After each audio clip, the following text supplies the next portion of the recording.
There's a rumor going around. If you like this video and subscribe, you will be proclaimed as the undisputed fire jutsu master. Hi guys, this is the first part of What If Natsu Was the Son of Acnologia? I hope you enjoy. You will pay for everything you have done here today. You had to give it to the man, Gray decided as he watched Laxus stand straight in front of the furious dragon. He was either one of the bravest men Gray ever met or the stupidest. Though Gray would put his money on the latter. The dragon slayer still didn't back down. Gray would have been on the floor begging for forgiveness by now. But he must know he has lost. There was no hope that he could win this fight. Why was Laxus still fighting? What did he want? What did he hope to gain with all of this? But even though a smile was plastered on his lips, Gray could see his eyes, wide and terrified. And then Gray understood, he was too terrified to even move. But apparently not to keep quiet. I'm a dragon slayer, you giant waste of space. Laxus yelled, anger masking the fear, my magic is made to kill dragons. I pity you, Soul Eater. You, pretending to be someone, pretending to be important. All that just to boost your overinflated ego. Gray and Levy winced. Laxus certainly lost his mind. What is wrong with him? Gajil muttered, shaking his head. Is he trying to get himself killed? Levy was the one who answered even though Gajil's question was rhetorical. Maybe he is. Maybe he realized what he did but he's too prideful to back down and in turn, he wants death. That's some twisted logic, maybe, but if you think about it, the shame he feels at failing could be enough. Or he's just crazy, Gray finished dryly. Levy opened her mouth but it was when Natsu decided to speak again. How dare you? He growled, head dropping lower, and he bared his teeth at the lightning mage, and it didn't take long for everyone to notice he was shaking. Do not try to pin your image onto me. Wear your own badge of shame you worked so hard to get. He leaned closer and Laxus could feel the freezing breath on his face. Natsu's clawed foot suddenly slammed into him, pinning him against the ground. How dare you mock me? How dare you call me weak? How dare you? I am a chaos dragon, son of Apocalypse, son of Acnologia, king of dragons. I am a prince of the strongest creatures that ever walked on earth. And you call me weak? A pretender? Natsu leaned closer, a mockery to what Laxus himself did to him not too long ago, and Laxus screamed as something cracked under the white. How dare you laugh at the death of a family member? No one expected that to be what came next out of his mouth next, but if Natsu noticed that every pair of eyes around him was watching in shock, he did not react to it. How dare you call fairy tales wizards weak? How dare you hurt them? How dare you do this to the people that would give their lives for you? Not one of them shunned you. Not one of them was afraid of you like they were afraid of me. They treated you like family, gave you a place to call home, and welcomed you with open arms. And you, the dragon, took a deep breath, obviously struggling to speak through his anger, and you throw it all away. He pressed harder and Laxus released another scream as something else snapped inside him. Tears pricked in the corner of his eyes and he squeezed them shut before he started yelling right back at the dragon. I would prefer that they were afraid of me. At least it would be directed at me. Not at the Drayar grandson. Not at the grandson of Makarov. You have no idea what it is like to live in someone's shadow your whole life. You're right, they welcomed me with open arms. But I didn't do anything. Everything good I did was expected and everything that went wrong was a disgrace to Makarov. All I want is some fucking respect. Not respect for whose grandson I am, but respect for who I am. Natsu stared at him, claws still pressing down on his opponent, and for a moment those who watched him thought he might lift his leg off of Laxus. But those thoughts quickly disappeared when his look darkened even further and a tendril of some rose from his parted jaws, an ominous glow lighting at the back of his throat. I lived in the shadow of my father for half of my life. I know what it is like. The fear that this guild greeted me with was not the fear of me but of that one name. But I learned to accept it. I learned to bear it with pride in this world as I did among the dragons. I will scream to the heavens who my father is because I know what I did, and I know that I deserve respect because I earned it. Just as I earned the fear and mistrust and glares. What you did today lost you all the respect you might have had. You act like a petulant, spoiled child, screaming at the world for not giving you something that has to be earned. I hate you, Laxus spoke, his voice resigned but still surprisingly firm. I hate you so damn much. I earned that as well, Natsu agreed without hesitation, growling low in his throat, his jaws opening a moment later. Gray dispelled the shield once he was fairly certain the dragon will not turn and attack them. He swallowed, climbing unsteadily to his feet. He still couldn't wrap his head around what was happening and what was leaving Natsu's mouth. The verbal massacre in front of him was almost as hard to watch as the actual, obviously rising pressure of Natsu's claws on Laxus' body. And you throw it all away. He jumped at the sudden rise in volume, looking with wide eyes at the dragon, Gajil and Levi doing the same. Guys, Levi. The three turned to see a group of fairy tale mages running towards them. Jet reached them first. Are you alright? Gray moved to walk towards them only to grimace as something shifted inside him that shouldn't have. We'll live. Is that Natsu? Urza spoke, barely a whisper. Gajil nodded as the group listened to Laxus' speech. Lucy shook her head. How can someone be so blind? He's acting like a spoiled child, Urza said, her voice steel.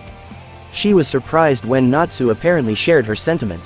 He is sane. He's still Natsu, Lucy asked, biting the inside of her cheek when the dragon growled at the mage underneath him. Gray nodded, grateful as Juvia suddenly appeared next to him and let him lean on her.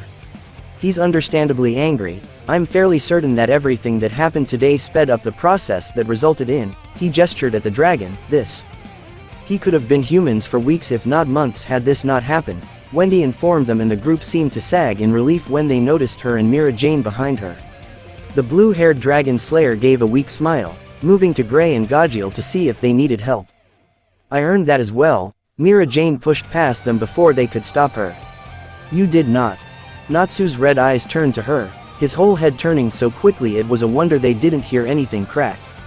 For a moment the dragon did not close his mouth, the magic in them not dimming at all. Was he going to attack them? Natsu, please. Mira Jane moved closer and the dragon's mouth closed with a snap, his nostrils flaring. Enough fighting, it's over. The dragon snarled in return, it will be over once he is dead. Don't kill him, Wendy spoke up, eyes wide, prove everyone that you are not a monster. It is too late for that, Wendy, the dragon slayer's eyes watered and she shook her head. I refuse to believe that. You are not a monster, Urza spoke up, walking towards him and standing next to Mira Jane, dangerously close to the dragon whose red eyes sparked with anger at her voice. I'm not flinching, and I never again will. An odd expression passed over Natsu's face as he looked at the scarlet-haired witch. Listen to them, Mira agreed, this isn't worth it. He learned his lesson. Natsu looked back at Laxus, still watching him. His eyes resigned. He accepted his death. He deserves it. He hissed through clenched teeth and he could hear the others already opening their mouths to protest, but he spoke before they could, but so be it. He looked at Mira, and with a sigh he lowered his head to the ground, closing his eyes. Every part of his body still hurt from the transformation, but he ignored it because it was just a lingering ache, already ebbing away with each passing minute. Thank you, Mira smiled brightly. Natsu. Wendy slammed into the dragon before anyone realized what was happening and Natsu blinked at her, red eyes staring carefully at the bawling girl. Wendy, you're a dragon. I'm sure he didn't notice, Gray supplied dryly. Seems you were worried about dragonification for nothing, Natsu responded, lifting his head from the ground when Wendy released him. She huffed, of course I was worried. And besides, you can't tell me it didn't hurt. A brief grimace passed over Natsu's face before he pulled on the carefully controlled expression back on. You know, if the master didn't die from a heart attack before he will when he sees the bill for this, Lucy suddenly said, and the mages looked at the ruins of the cathedral and the town around them. Wendy looked at her, a bright grin on her tear-streaked face. He's going to be alright. I just came from there. Perliuzica is watching over him. Her statement was followed by a loud cheer of the gathered mages.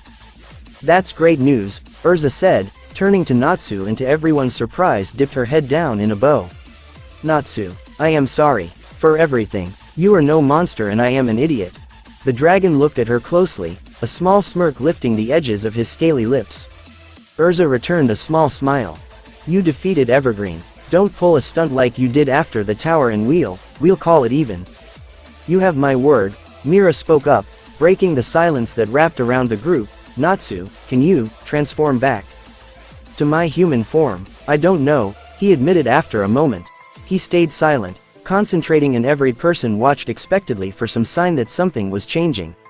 Natsu grimaced after a moment, looking frustrated, and shook his head. Not yet, it will take some time for me to get used to this form, and that will have to happen before I transform back. "Some time," Wendy echoed, voice small. "How long?" Natsu seemed to roll his eyes as he straightened his back and raised his neck. "I'm not going to disappear forever. A few months at most." The group fell silent, watching him. "What are you going to do?" Mira asked. "I'll go into the forests and get control over this and then I'll come back," he explained evenly, wings behind him stretching as he moved them in preparation to take flight for the first time as a dragon. He stopped, eyes falling on Wendy and Mira, and he seemed to hesitate for a brief moment, picking his next words. "No crying, remember," she nodded and wiped her tears. His voice was almost quiet, just shy of tender, and it sounded odd coming out of a creature like him. "Now let me see that smile of yours." He spoke again and Wendy chuckled, staring up at him as a watery smile lifted her lips. He looked at Mira, who watched him with an odd expression, and Natsu smirked at her. "Don't look at me like that. I'll be back before you know it. No crying goes for you too, my lady." She smiled at him and he then sighed. "Tell Master what happened, and if Rune Knights come here asking about a dragon, tell them that I'm able to use illusions. Oh, and if Master needs money for this damage, I have some savings in my house, so just give him as much as he needs." He spread his wings and took flight at long last. Mira shouted after him, "Come back soon, Natsu. I mean, the guild needs you." They watched in silence as his form disappeared in the distance into the moonless sky before they turned and left the cathedral, taking the oddly subdued Laxus with them. Makarov did not have a heart attack for the second time those few weeks ago, but it certainly was a near thing when he had seen the state of the town. He had talked to Laxus, or tried to at least, but the mage refused to respond to any of the questions his grandfather asked, and with a heavy heart the master banished his grandson out of the guild. The council had come, demanding answers, and with some reluctance the old master explained that they were attacked by a dark guild, defeated by Natsu's illusions. Now, a month later, the city of Magnolia once again stood proud and whole, and the parade that had been postponed was about to take place. Mira looked through the window of the hall, her blue eyes fixed on the sky above her. "Come on, Natsu, it's been a month." Footsteps behind her alerted her to a new presence in the empty hall, and she turned around, not willing to admit how much her hopes were dashed when she saw Elfman, who smiled sheepishly in return. "Come on, sis, the parade is about to start." "Right," Mira smiled, her magic briefly sparking around her as she changed into her costume, moving quickly with her brother to reach their platform. Her eyes never left the sky for long. Makarov rode on the first platform, dressed in jester outfit yet still managing to look important as he smiled at the crowd before them. Behind him Gray and Juvia were making a spectacle out of water and ice sculptures turning and twisting with water as if they were alive. Wendy danced on her platform with Lucy, both dressed in white dresses and feathers. Mira, Jane and Elfman followed behind them, magic twisting around them as they danced, following complicated steps, quick and sharp. Mira smiled to herself, unable to stop her thoughts for going to who she had wished to be on the other side of the platform. Magnolia's streets were full, lights and decorations glistening so strongly that even though the moon was not full, the town was light up like it was noon. A shadow passed over the moon, and even though most dismissed it as a cloud, the shouts quickly spread through the tightly packed crowd. The mages on the platform tensed, and the parade came to a grinding halt as a dragon swung his wings above them. The blonde-haired mage on the roof of a house stood up, eyes wide for a moment before he recognized the dragon, and he lowered his head in shame. No one dared to speak a word even as the mages on the platform gradually relaxed and the dragon above them was suddenly wrapped in magic. A mournful yet beautiful sound echoed around Magnolia, and something stared, falling slowly down to the ground, twisting and shining beautifully under the light. Mira snatched the falling object from the sky, twisting the smooth black shape in her thin fingers. A scale, she thought. Moments before it crumbled into ashes. A shape suddenly dropped beside her, and she couldn't help but laugh as Elfman gave a very unmanly shriek. She turned around and flung herself into the arms of the pink-haired dragon. "You're back." Mira Jane ignored as the dragon tensed awkwardly under her arms, squeezing him harder. The platform under her feet started moving, the sound of the crowd cheering almost deafening. Finally, she pulled herself back, looking at his face. She almost cried in relief at the sight of his unblemished, perfectly human face. All that was left to signify just how much he changed were two red eyes that stared back at her with the barest traces of a smile in them. "You could release me." She blushed, stepping back, and Natsu's smile widened and his hand pressed against Mira's hip, pulling her closer. Mira's eyes widened momentarily as Natsu's lips crashed against her own, surprisingly soft and eager, and he gently opened them, fang teeth playfully biting her lips before he pulled back, and Mira stared at him, breathless. He looked around, watching the faces of his guild members, all staring at him in shock. But he didn't care. A big toothy grin plastered over his lips, so warm and infectious that everyone soon shared it. Laxus tensed as even over the whole crowd, Natsu's eyes locked with his for one brief moment, but the dragon gave no sign that he saw him, even though Laxus knew he must have. The dragon raised a hand towards the sky, index finger and thumb stretched out, and without hesitation, everyone soon followed the sign. Makarov felt his eyes water watching the scene unfold, unaware his grandson had buried his head into his hands. Even if I can't see you, even if we're separated for a long time, I'll always be watching you. Was it a threat, a promise, forgiveness? Laxus did not know, but he could only hope, as he turned around and walked away, ignoring the tears that still blurred his vision. 2 days after parade, Natsu just finished his morning training and his bath in lake in forest. He looked at his reflection and frowned. He was working on his human form for almost a month and he still couldn't get rid of those stupid horns.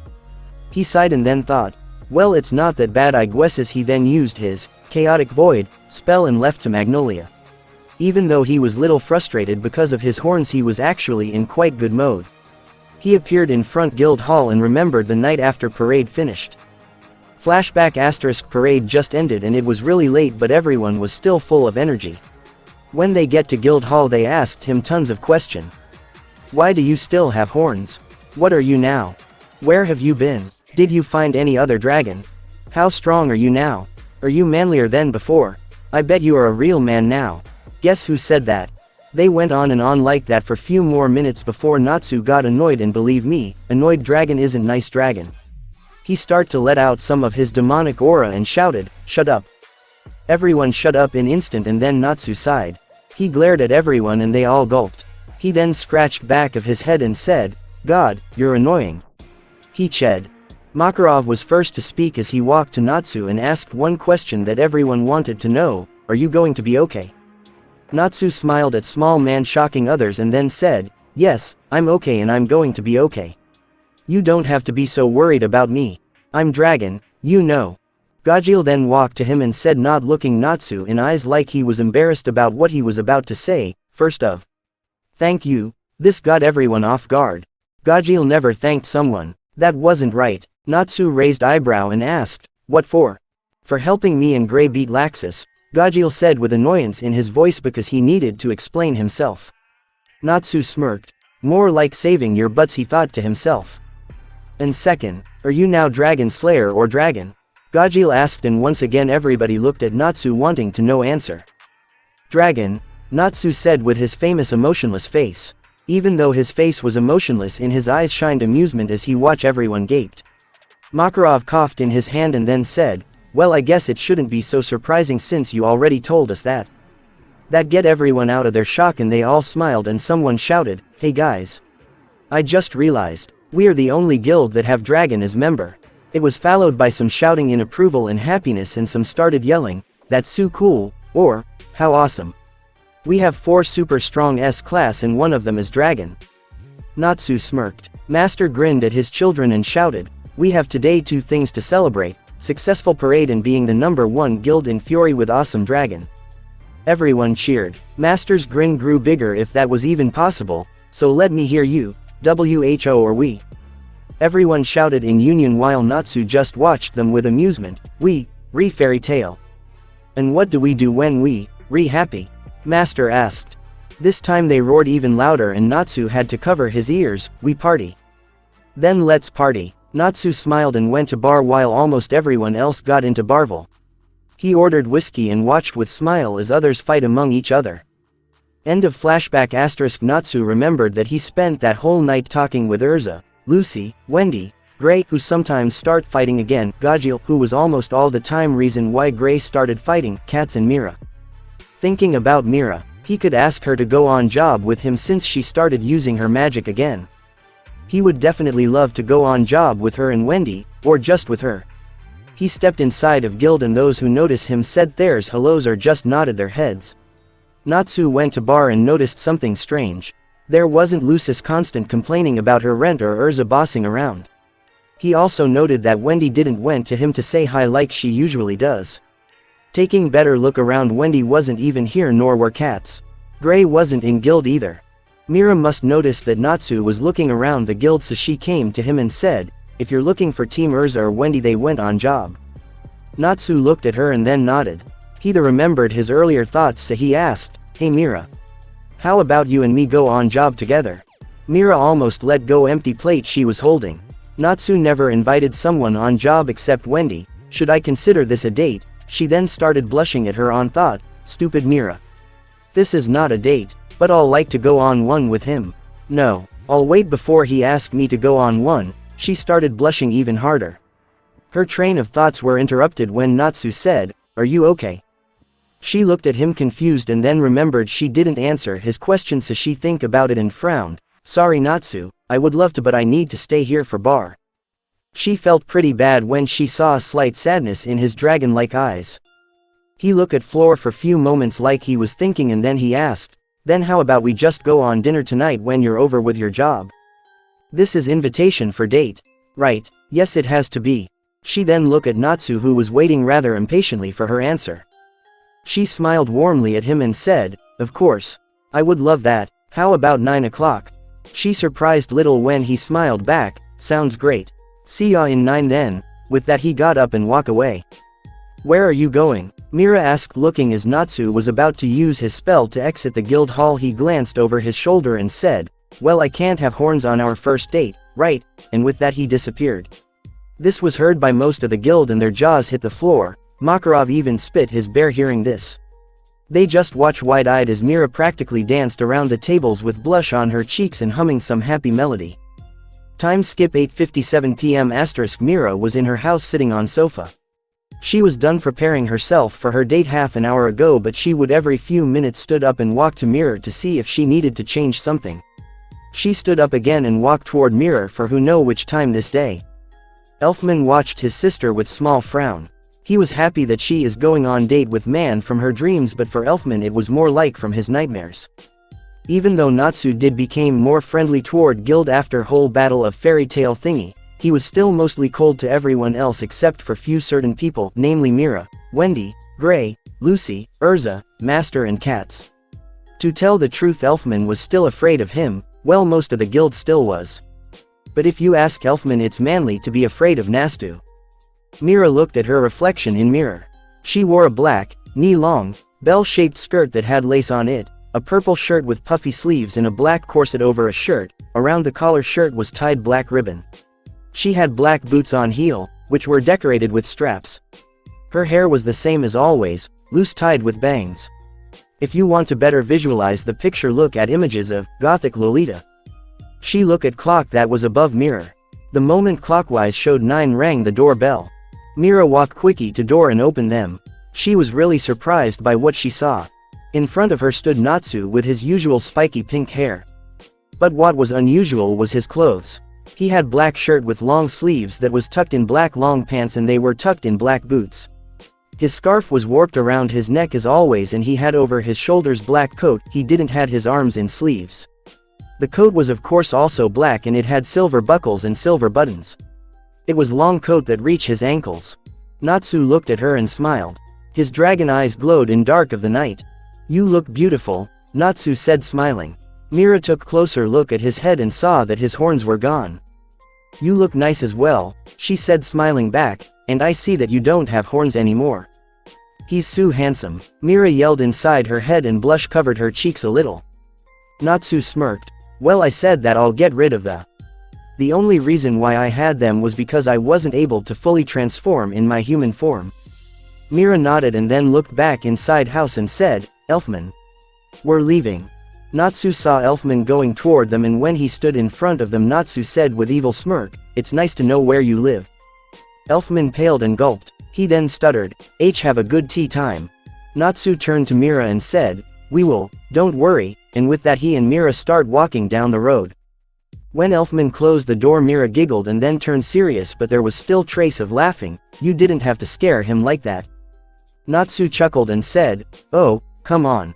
You have to admit it was fun." Mira laughed and said, "It really was." They walked off almost empty streets with smiles on their face. After 10 minutes Natsu led her in Nice, fancy restaurant. The waiter led them to a table for two that was next to a window overlooking the nearby beach and sea. They ordered their dinner. Mira ordered salmon and Natsu steak. They also had bottle of wine. "So, how was your day?" Natsu asked, taking sip of wine from glass. "It was really great." Mira started blushing. "One handsome dragon invited me on dinner." Natsu looked at her a bit surprised before he quickly looked trough window with small blush on his cheeks. She saw that and giggled. "He looks cute like this," as she thought before she said, "How about your day?" Natsu chuckled and thought, "Two can play that game," and said, "It was indeed great day. But I must say that the night is my favorite part of day, and especially when you get to go to dinner with your favorite demon." Mira blushed this time. They eat in pleasant silence for a little while before Natsu put down his fork and asked, she could hear little worry in his voice, "Were you afraid of me?" She frowned. How could he even think about that? She inhaled. When I turned in dragon," he said, looking her in eyes. "No," she said without moment hesitation. This actually surprised him. "Why were you crying then?" Mira looked at him confused but remembered what happened and said, "I was afraid for you, not you. And beside that, if you remember, I said that you look beautiful as a dragon just as you do in your human form." Mira then realized what she said and her face turned red. To Mira's surprise, Natsu blushed slightly and grinned at her. "Thanks, Mira. You have no idea how much it means to me." They talk about some usual stuff like how Natsu would enjoy scaring Elfman, and Mira about who in guild should be couple, or about Natsu's jobs or Mira's newly returned magic. It was around 10 o'clock when they decided to leave restaurant. They walked off town little holding their hands when Natsu said with warm smile, "Hey, let me show you one of my favorite places." Mira was little shocked that he wanted to show her his favorite place but was happy. She smiled back and they went toward forest. Natsu was practically dragging her as they run trough bushes and trees. After almost an hour Mira could see that they're reaching end of the forest. Natsu jumped one last time before he stopped and looked in front of himself. "Here we are," he said, smile still on his face.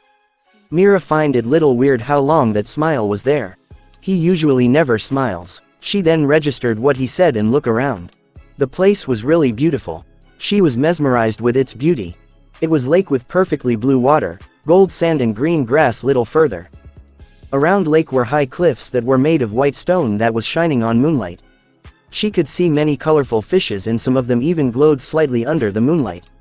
There were few apple trees around lake and apples on them were big and yellow, almost gold in color. From one place where cliffs were in touch with lake was small waterfall. On another side of lake she could see herd of deers. She just watched it with wide eyes. It was wonder of nature. This is so beautiful, Natsu," she said, turning her face toward Natsu to find him sitting on sand with crossed legs. "I know. That's why I showed it to you, but I would be grateful if you wouldn't say about it to anyone," he said, looking at lake. "Don't worry, I won't say about it to anyone," she said, walking toward him and sit next to him. "Thanks," he said and smiled again. "I come here often when I need some time alone or after my training." Mira, after her training, remembered few questions that she wanted to ask him. "Hey Natsu." He asked. "How many spells do you know?" Natsu's eyebrows squeezed as he thought. "I never counted actually. Let's see. I know around 9 regular Slayer's attack, then few lost arts, then around 3 normal secret arts, then my demon form have around 2 secret arts. Let's see, what else? Oh yay, there's forbidden spells and there is few Dragon King's spells and 2 Dragon King's secret arts." Mira's jaws hit the floor. "That's many spells." Natsu chuckled. "Yes, I guess it is. How about you come one day and see me training, or you can even train with me?" he asked. "Then I could show you most of my spells." Mira's face light up. "Really? Oh, that sounds great," she yelled and hugged Natsu. First moment Natsu tried to get out of the hug, but after few seconds he smiled and patted Mira on her back. Mira then started blushing and said, "Sorry, I got really exited." Natsu smiled at her and said, "Never mind." He then looked her in face and said, "You look cute when you blush." She stared at him for few minutes before she started blushing even more, making Natsu chuckling little. He then stood up and walked toward lake, Mira behind him. Mira then smiled at her idea whatever it was and used her magic to God in red swimsuit. Natsu looked at her confused and Mira said, "How about we go into the water?" Natsu smiled back but shook his head, "I like idea but no, I can't. I don't have my trunks." Mira's smile turned little demonic and she said, "That's the point." Natsu chuckled at smile Mira give him, while most people are scared of that smile he find it beautiful. "You little demon," he said in playful voice. Mira pouted little but smile never leaving her face. She then entered the water and gestured Natsu to follow her. Natsu then took of his shirt and pants but kept his black and blue underpants. Mira frowned slightly when she saw that he wasn't going to take off his underpants. He walked in water and immediately felt pleasantly cool water on his skin. Mira was already in middle of the lake and calling Natsu to come what he did without moment hesitation. They swim to part of lake where was reflection of the moon. Mira had slight blush on her face all the times thinking, he looks so good. Those muscles on his arms make me feel, and, no, stop thinking about that, Mira. Natsu noticed her blush and chuckled again. "What are you thinking about?" he asked, pulling her closer to himself. Mira's face turned even redder and she let out nervous chuckle, noting. Natsu pulled her even closer and now they were touching each other. Mira could feel Natsu's abnormally cold body but somehow it was really comfortable and relaxing. The lake weren't very deep in that part because there was rock beneath them so they could stand on him. She just now noticed that he was hugging her, what surprised her slightly. He then whispered in her ear gently, "I love you, Mira Jane."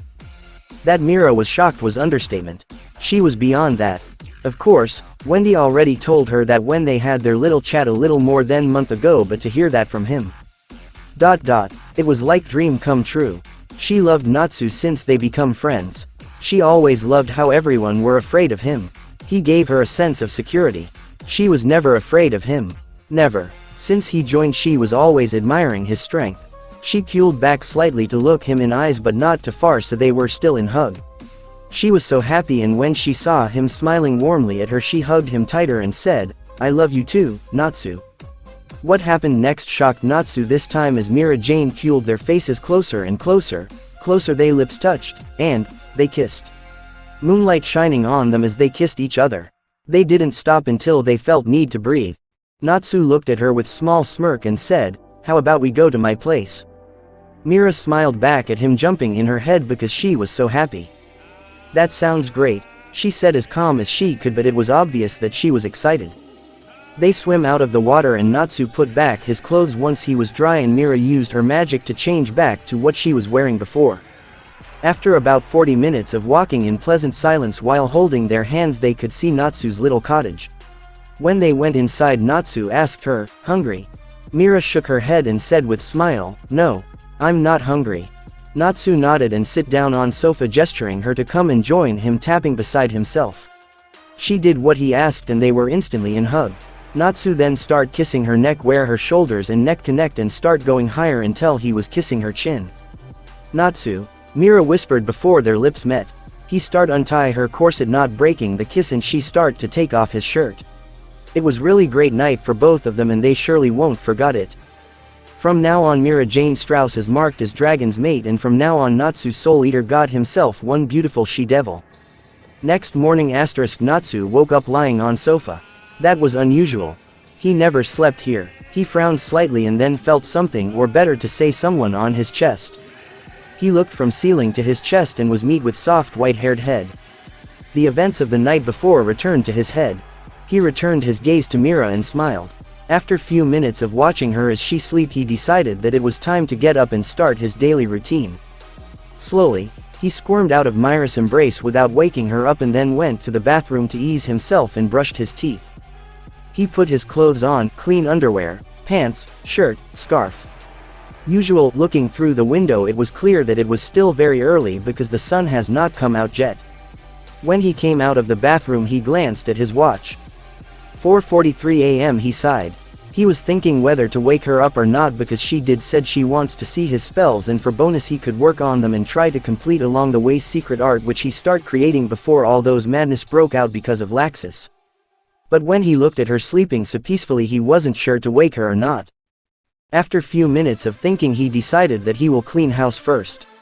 He took clothes from all around small room. He couldn't help but smile as he recalled last night. He was now holding Mira's bra and panties, her skirt, corset and shirt. He put her clothes on hammock in his take-in bag where he kept dirty clothes before he took it somewhere to clean it up. When he was done with that he looked at watch again. 4:59 a.m. Well, better to wake her up now, he said out loud. He stood next to sofa in front of Mira and gently shook her shoulder. He stirred slightly but remained asleep. He then took different approach. He kissed her cheek. She giggled but still didn't open her eye. He tried few more different things and ideas but with no results. He frowned. This started to become boring, so he just shouted, "Yo, Mira. Wake up." This did the trick. She jolted on her feet. Huh? What? When she saw Natsu chuckling she took pillow and hit him straight in head yelling, "You scared me. I tried to wake you up differently but you wouldn't wake, so I just shouted," he said rubbing his sore forehead, "and good morning to you too."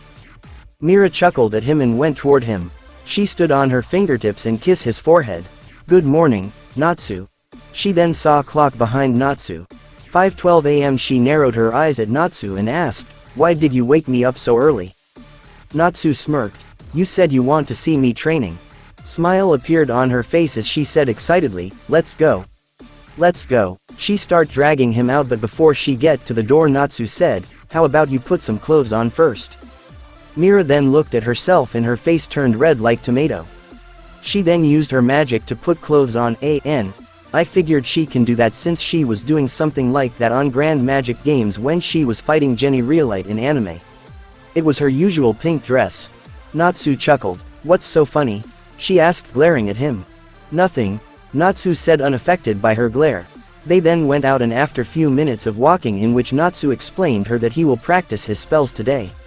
They got to large clearing of forest and Mira was little shocked by what she saw.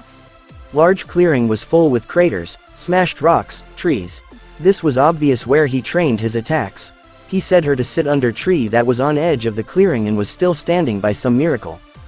"I train here with Wendy sometimes," he said, and Mira nodded. "If you want you can come here as well."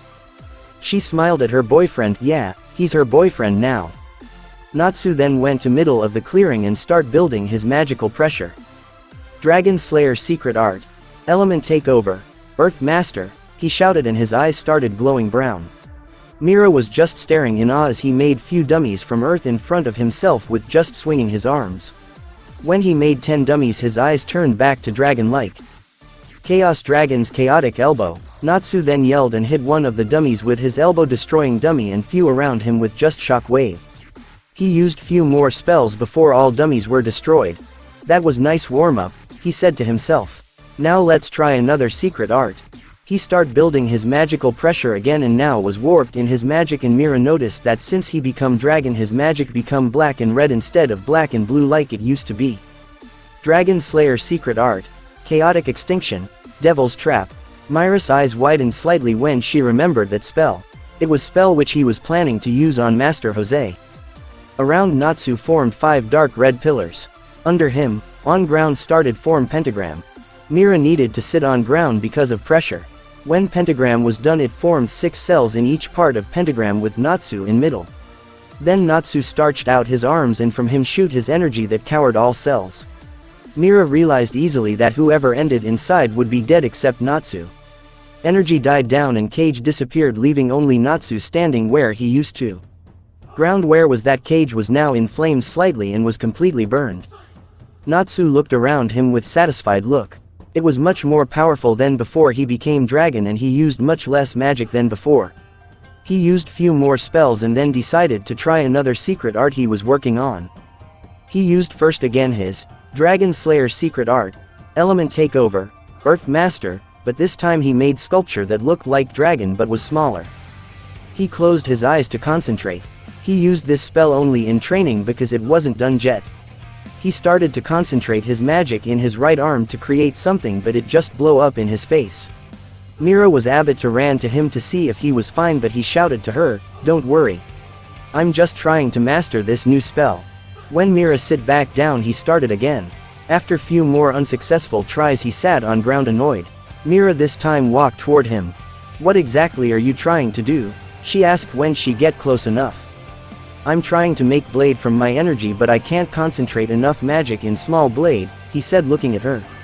She hugged him. They kissed each other and then she said, "Why don't you try again, because now I gave you kiss for luck," she said smiling, and H smiled back. Okay. He waited for her to get back under tree before he start doing it again. As blade slowly formed in his hand he started chanting, "My soul turned herself to hell. Blade become longer. Now I'm asking hell to come to me and let my enemy save my soul." Blade now looked like sword, just it was made from his magic.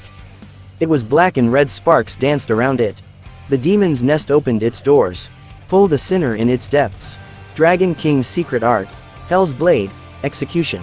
He yelled at the end and swing his blade at dragon sculpture. First second nothing happened, but after that dragon sculpture fell on floor in two pieces and then exploded, making large crater. Natsu stood in middle of crater as blade vanished into nothingness. Mira rushed toward him and hugged him. "I told it was lucky kiss." Natsu kissed her and then said, "How about we go wash ourselves and go back to guild? Elfman might call council that I kidnap you," he joked, and they both laughed.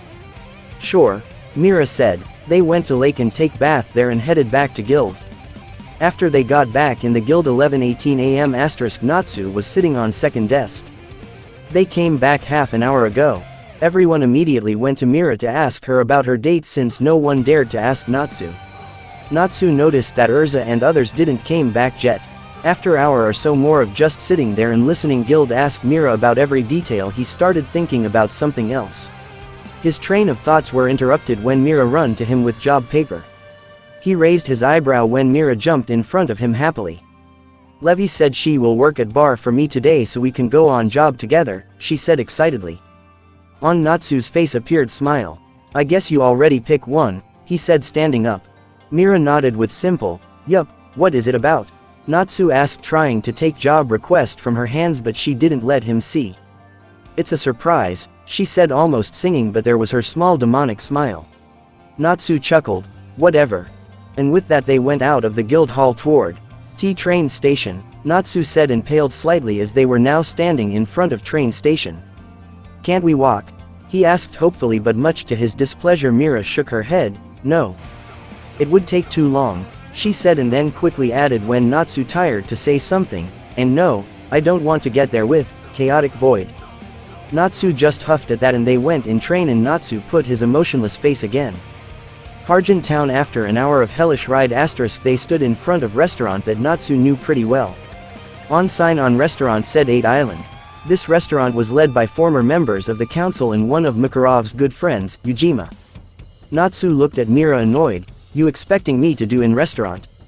Mira smiled at him with her demonic smile and nodded.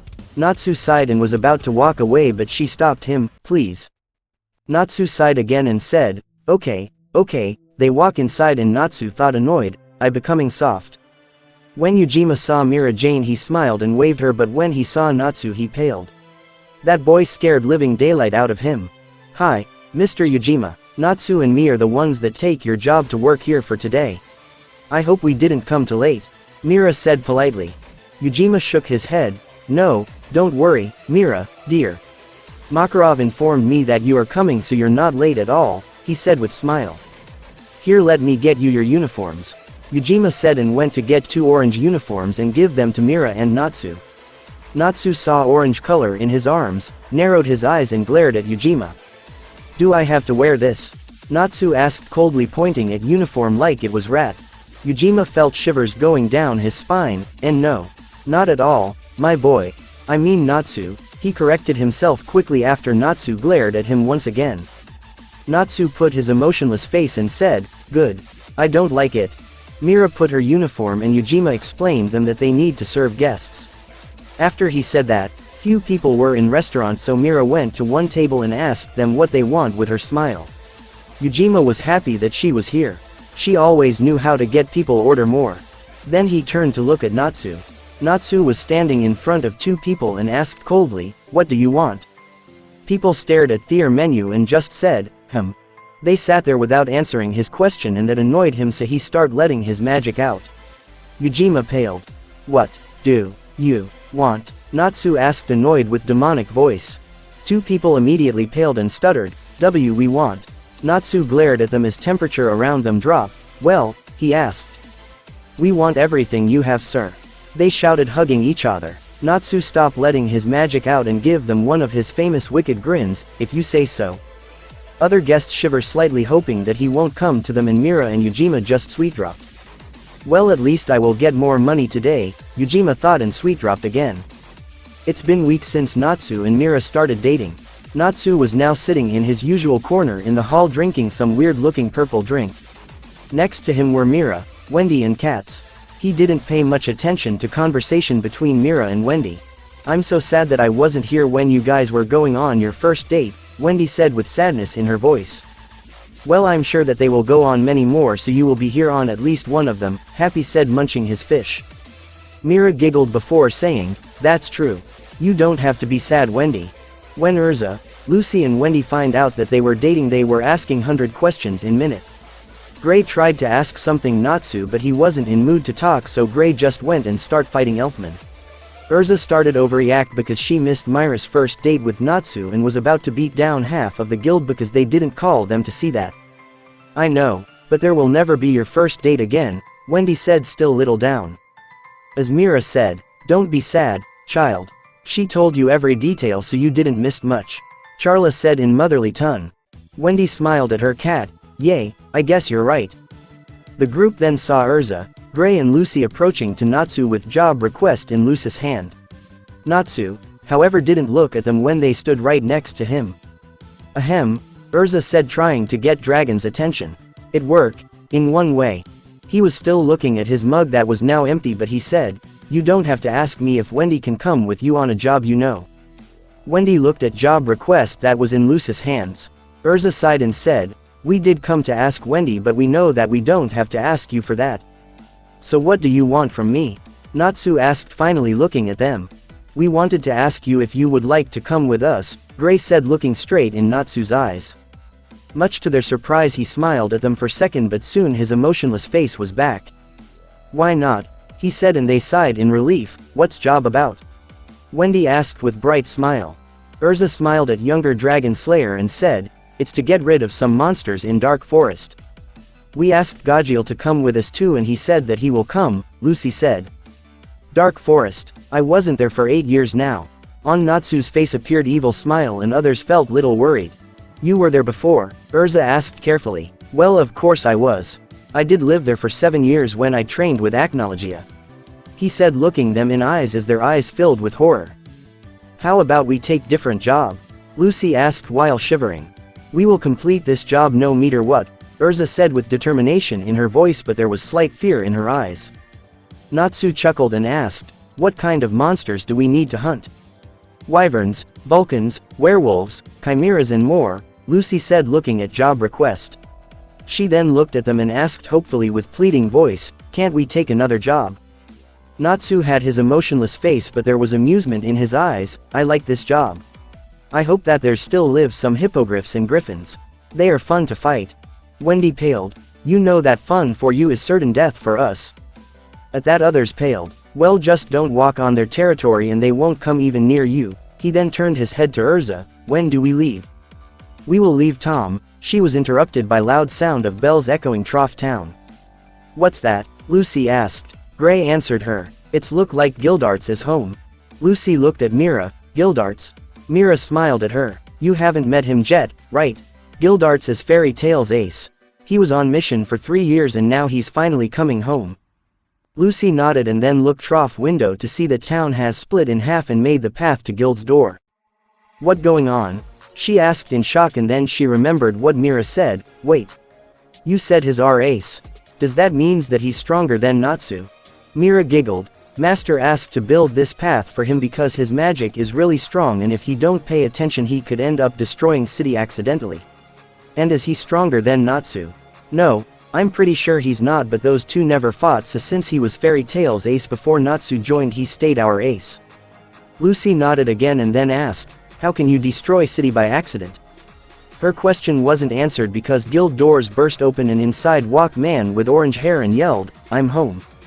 Mira went toward him and said happily, Hi Gildarts. Long time no see. Man now known as Gildarts stared at her and then asked bluntly, who are you? Lucy's jaw hit the floor. Is he stupid? Silly you, Mira said with smile, it's me, Mira. Now Gildarts' jaw hit the floor. Mira, you look much different. He smiled at her and then looked around Gild before spotting the one he was looking for in corner of the hall. Hey Natsu, he yelled to pink-haired dragon. Natsu looked at him, stood up and walked toward him. What is it, old man? Natsu asked with his emotionless face. Gildarts muttered, I see you didn't change that much. I need to talk to you later, so come to my place, Gildarts said with smile and then added, it's about dragons. All dragon slayers immediately turned their heads toward him. Before they was able to ask something, Makarov came and said, good to see you back. How did the mission go? Gildarts smiled sheepishly and rubbed the back of his head. I kinda fail. Everyone went silent. Lucy whispered to Gray that was next to her, what's so strange about that? He never failed mission before, Gray whispered back. Let's go to my office so you can tell me more about your mission and I will tell you what happened here in past 3 years. How that sounds. Gildarts smiled and nodded before they went in Makarov's office. Everyone start doing what they were doing before. Natsu and others start talking about mission they were planning on doing, and after about 10 minutes they heard Gildarts yelling, Natsu is a dragon. Later that day Natsu went to Gildarts' house. So what about dragons? Natsu asked as he closed doors behind him. Gildarts just take of his coat that he was wearing and Natsu's eyes widened. Gildarts' left arm and leg were missing and was replaced with wooden ones. The real reason why I failed my mission was because dragon attacked me, Gildarts said. How did the dragon look? Natsu asked when his eyes turned back to emotionless and Gildarts sighed. It was black with blue lines around his body. Natsu then sit on one chair that was behind him. His eyes wide with shock and he was watching blankly in front of himself. Dad, he mumbled. Gildarts then walked to him and asked, are you alright? Why yeah, Natsu answered shakily. You know which dragon that was, don't you? Gildarts looked at him seriously. Acnologia. Natsu put his hand on his forehead. What was he doing there? Why did he come out now? Gildarts was slightly worried about him now. He never saw him like that. Then suddenly Natsu's eyes filled with horror. Did Zirf awakened? Soon his face became emotionless and he sighed, stood up and looked at Gildarts. How did you survive? I must say your father is on whole different level than anything I ever faced. I was lucky that I knew who he was and that was what saved me, he said looking at Natsu. What that has to do with anything? Natsu asked. I said to him that I know you and that we are in the same guild, so he flew away after that, but he did rip of my arm and leg before I get that idea. Natsu nodded and then said in a motionless voice, I'm sorry for my father's deeds, and with that he left and instead of going back to guild he went in the forest. Tomorrow he will come back for mission, but today he will go to one place that could know if Zirf is awakened and why has his father shown himself after all this time. Few years after his father take him there he learned the way to there, so he just said his chaotic void spell and went to that place. He went to Lurioa. 1 week later Lucy, Wendy, Urza, Gray, Gajil, Happy, Charla, Natsu and new talking cat they met in forest on their mission. Panther Lily, Gajil's talking cat companion, were walking toward exit of the forest. Panther Lily, or just Lily, was black cat that was able to use some sort of battle form as well as fly. Flashback * Gajil was fighting one pretty nasty wyvern. Iron Dragon's roar. He yelled and his attack hit big wyvern in his front left leg, but it didn't do much damage. Crap, Gajil thought when he saw a result of his attack. Roar, roared wyvern before he jumped toward Gajil in amazing speed. Gajil didn't have time to dodge, so he waited to be hit with those huge claws, but just before wyvern hit him someone jumped out of the bushes and protected Gajil with its big sword. Gajil looked up to see black human-like panther with scar on its left eye. Panther pushed wyvern with its sword and looked at Gajil. Are you alright? Panther asked. Yeah, I'm fine. Who are you? Gajil asked as he started gathering his magic for another attack. My name is Panther Lily. You are? Lily said as he blocked another attack beast sent to them. The name's Gajil Red Fox, Gajil said and then yelled, Iron Dragon's Club. His right leg turned in Iron Club and hit creature in head, knocking it backwards. Panther Lily jumped in air and his sword magically extended and cut wyvern's tail. Gajil got ready for final attack. Dragon Slayer's secret art. Gajil chanted, Karma Demon, Iron Spiral. Gajil transformed his legs into a giant drill, which rotates at high speed, heavily damaging wyvern who roared in pain before collapsing on ground dead. Gajil looked at Panther Lily. Panther Lily puffed in smoke and now there was standing small cat just like Happy and Charla. You're strong, Panther Lily said and put his sword that was now much smaller on his back. Finally, I will have my cat. Gajil thought and run toward Panther Lily with funny tears running down his cheek. You'll be my pet, Lily. Gajil said hugging him. I would like to be called partner if I go with you, Lily said and sweet-roped. End of flashback *. While others looked exhausted and beaten, Natsu looked like he had best time in his life. He was carrying large creature that had eagle's head and front legs and rest was horse's parts with big eagle-like wings. This creature was twice his size and was known as hippogriff. They wasn't even reach edge of the forest when Natsu stopped walking. His face turned serious. What is it? Urza asked and stood in fighting stance. Something's coming. Something bad, Natsu said. And as on a sign above that part of the forest the sky cracked in half. They all looked at it confused and most of them in panic. Then the crack turned in something like typhoon and bright light engulfed entire forest. Natsu was lying on floor. Face first. He stir and then sit up spitting sand out of his mouth. Wait. Sand? He thought and looked around. He was shocked by what he saw. Entire forest disappeared. There was just some white sand covering the ground and on sky was still that weird-looking typhoon. He looked around in slight panic. Wendy, he called. He jumped to his feet and started looking for her. Natssuuu. He heard Wendy yelling behind him and he turned himself toward voice and as soon as he did so Wendy slammed in him and they both fall on ground while Wendy hugged him. Not long behind her were Happy and Charla. What's going on? Wendy asked and was about to cry. I can't smell anyone except you, Gajil and Panther Lily. It's okay. We will find them, Natsu said in comforting voice while patting her blue hair. Do you know what is that? Wendy asked looking at him and pointing at Typhoon. I think it's some sort of portal, Natsu said and then stood up pushing Wendy gently off himself. Let's find Gajil, shall we? Natsu said with warm smile looking at Wendy who smiled back at him. Natsu made barely one step when they heard Gajil and Panther Lily calling them, hey guys. They saw them running toward them and when they get to them Gajil asked, what is this shit? I'm pretty sure that it's some sort of portal, Natsu said and then added, I believe that others were sucked inside.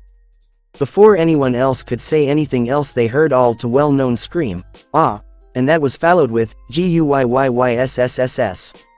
They all sweet-dropped at sight of Lucy running toward them in panic. Why wasn't you sucked up in portal?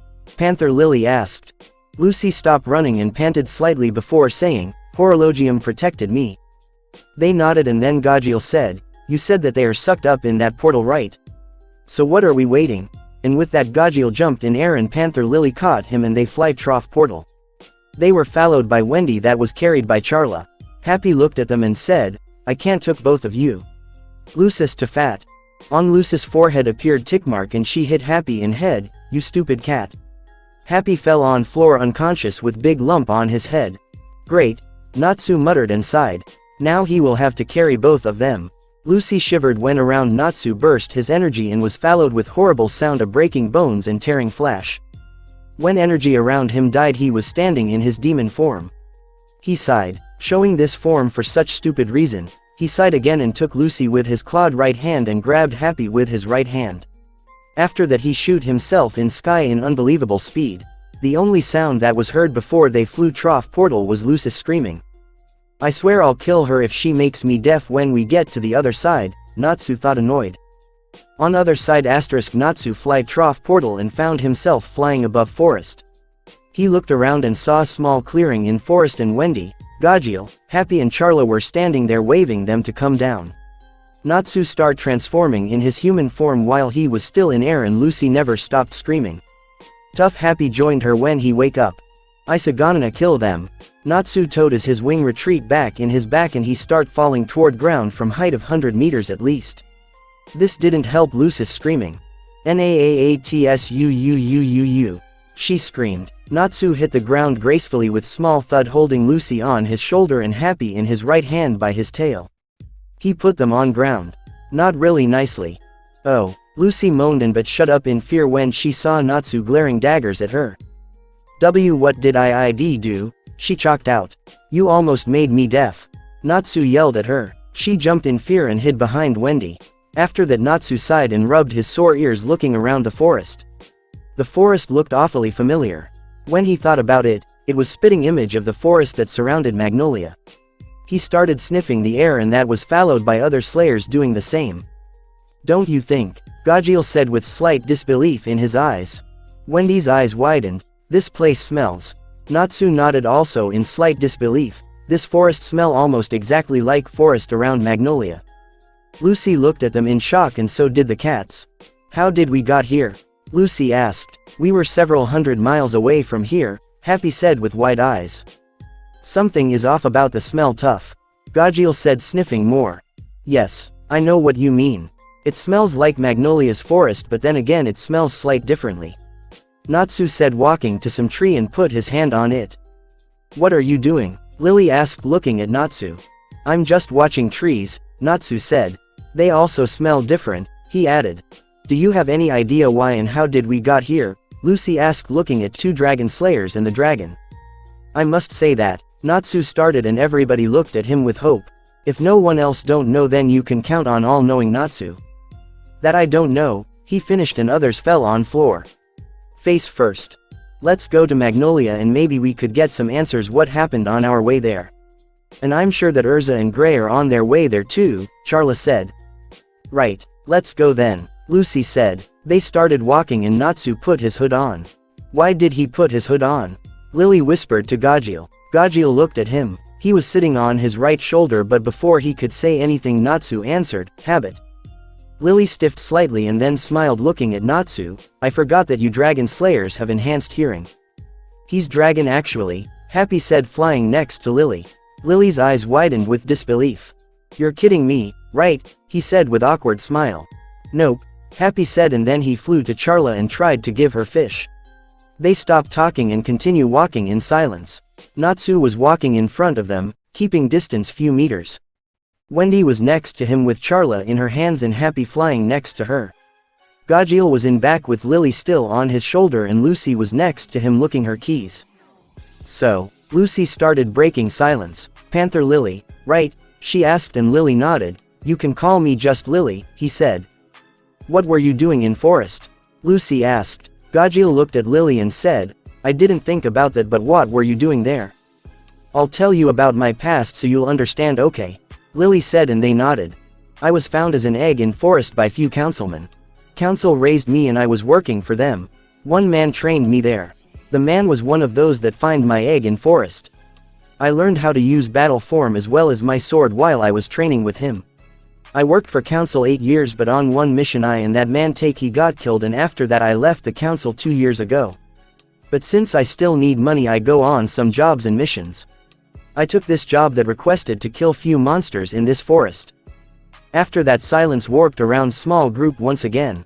After around 10 minutes, Natsu jumped in bushes without warning with his hand warped in his energy.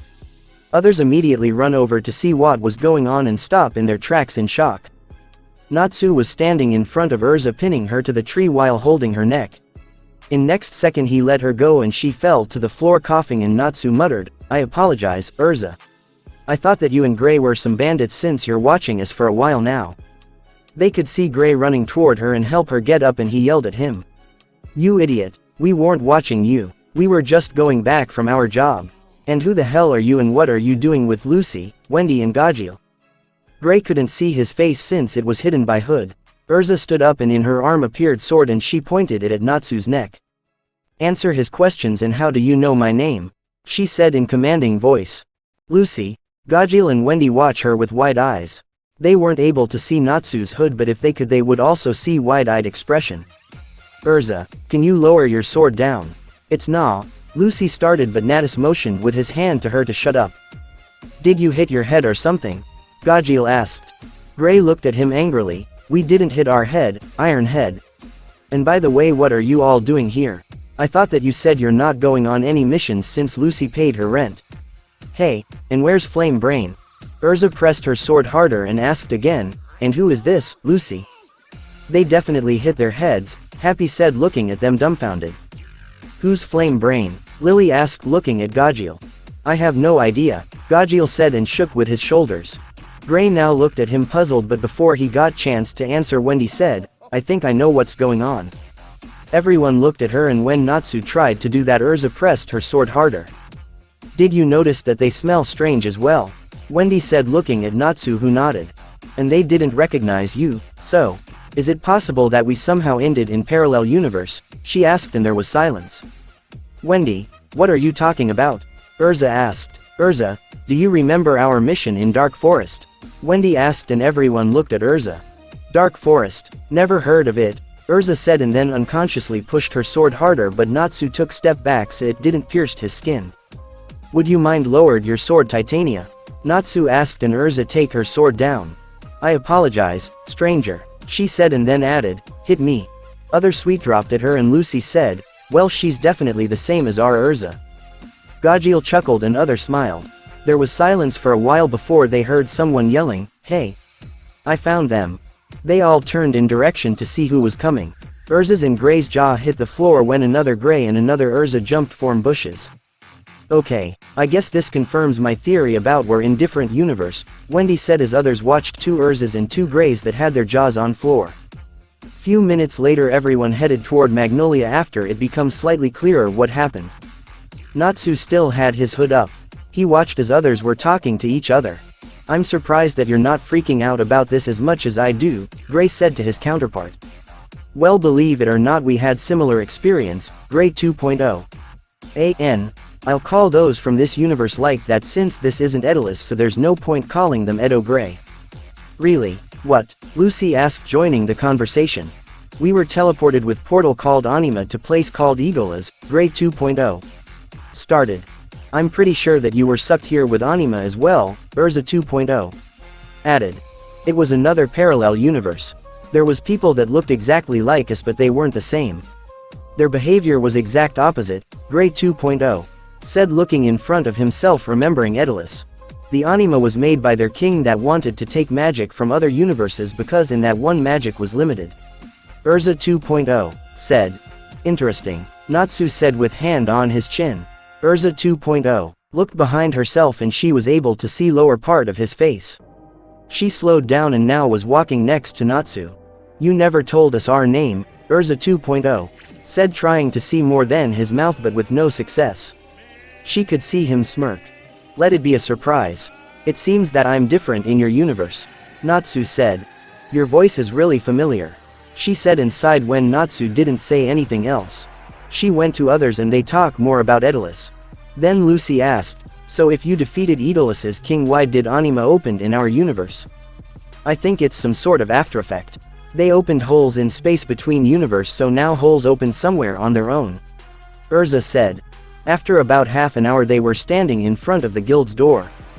Gray 2.0 kicked door open and yelled, we, re-home. Everyone welcomed them. Then they noticed someone behind them. They watched them. Everyone in Union looked at blonde hair in front of the door, then turned to look at Bar and saw blonde hair. Then they looked at blue hair and looked at Bar to see another blue hair. Then they looked at black hair and looked at one of the tables to see another black hair. There was loud thud when everyone's jaws hit the floor. Where did you find another one? They yelled. Makarov 2.0 walked toward them with wide eyes. Urza, what is the meaning of this? Are you sure they are not some kind of phonies? I mean, how is this possible? I'm sure in that, Master. They are from another universe like Edalus, but their universe is much more similar to ours. There was silence as everybody were on board. We were thinking that you maybe know the way how we could go back home, Natsu said to Small Master. Hey, who are you? Someone yelled, pointing at Natsu. They turned toward voice to see another Nastu.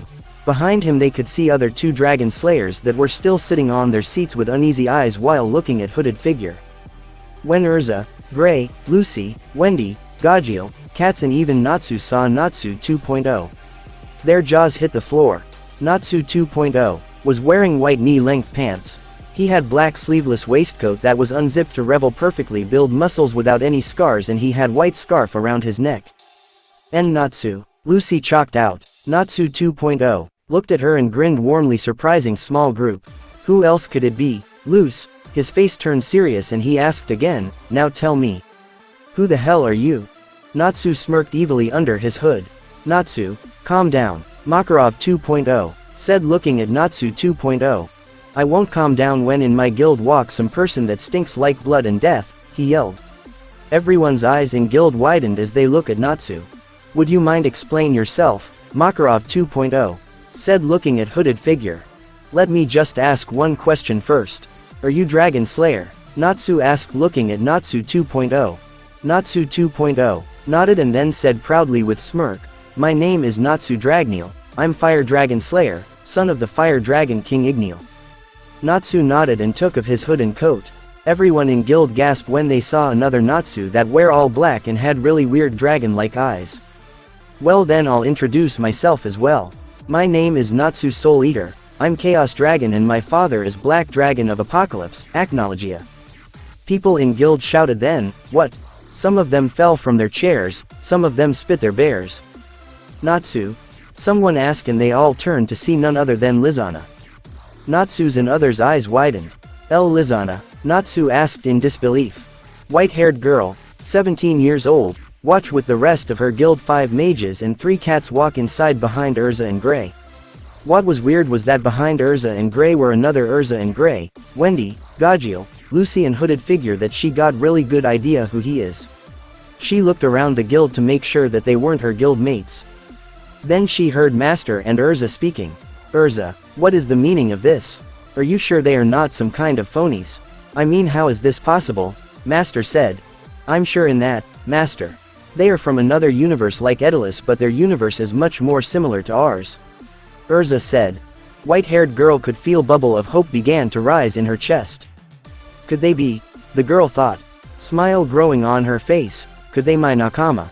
Then she saw man with hood taking it off and he said words that she prayed to hear for 2 years. Well then I'll introduce myself as well.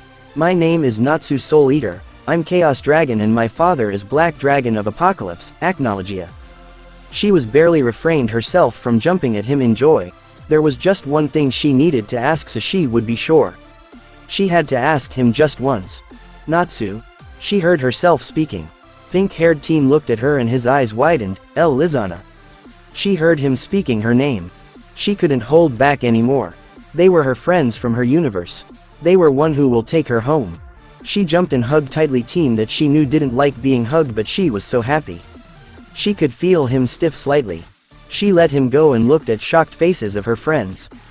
Those from this universe as well as those from her universe. From her home. Mina, this are my nakama from my home. White-haired girl known as Lizana cried happily to Fairy Tale 2.0. She then felt being culled and hugged.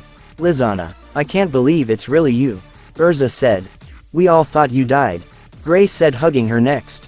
When he released her she was almost tackled to ground when blue-haired head slammed at her hugging her.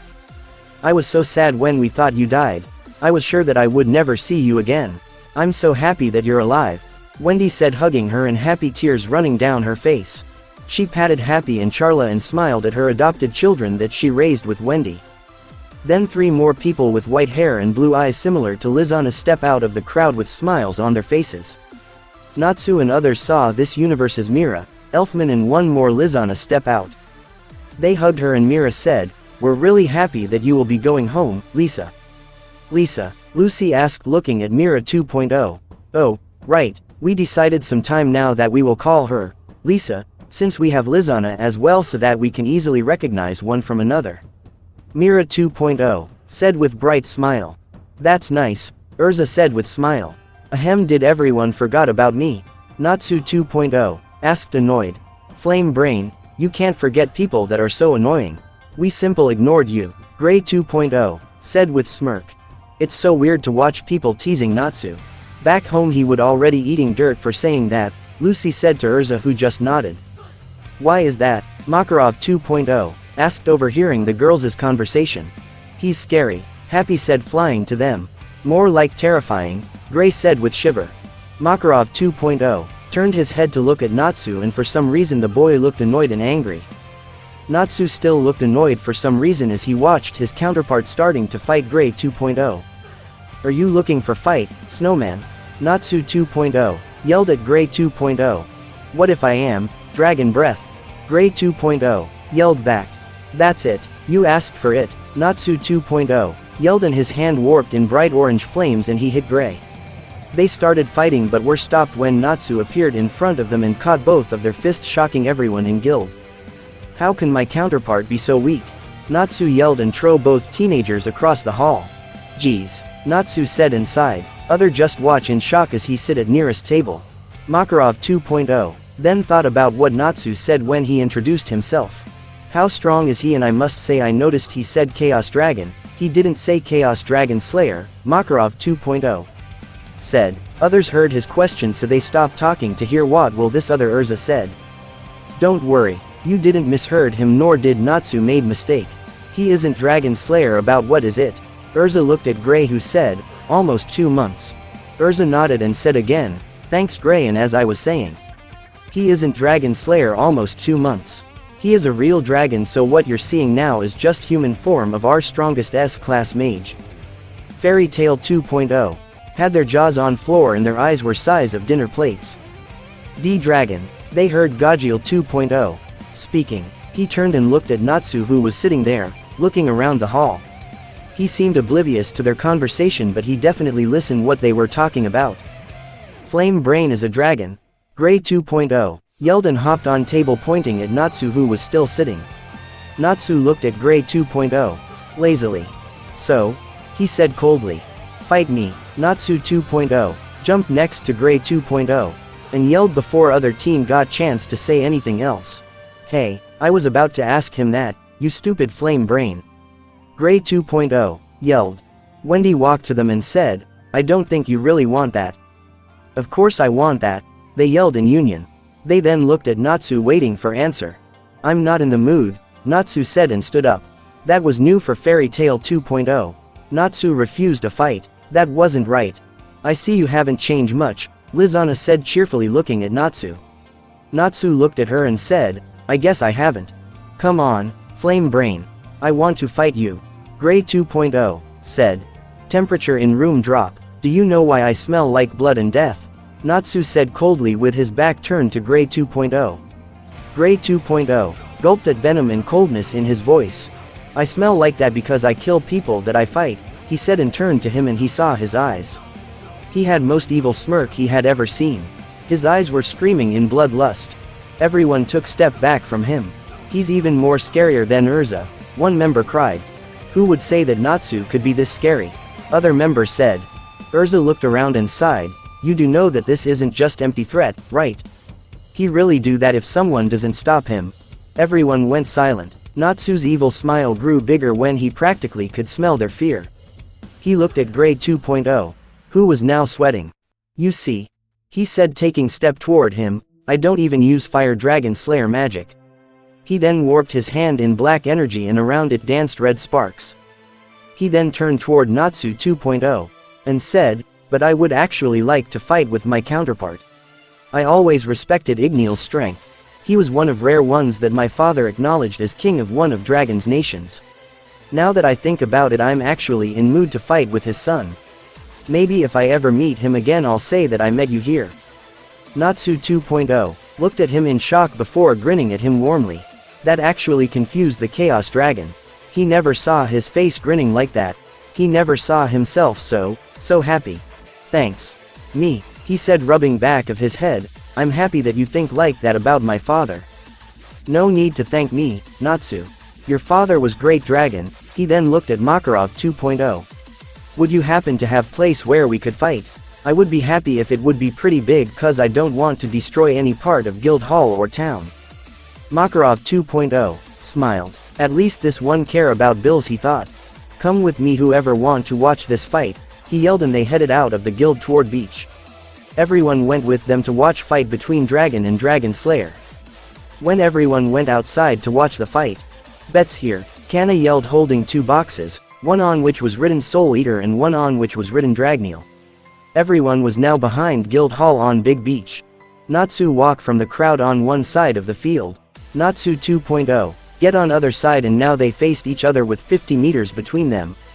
Natsu waited so that everyone that went outside got quiet before he spoke. I must ask you, are you familiar with tradition of fighting between dragons? Natsu 2.0 looked at him dumbly. Huh? Was all he asked. Natsu 2.0 then thought a little, trying to understand what was this guy talking about. He did recall Igneal talking something about it.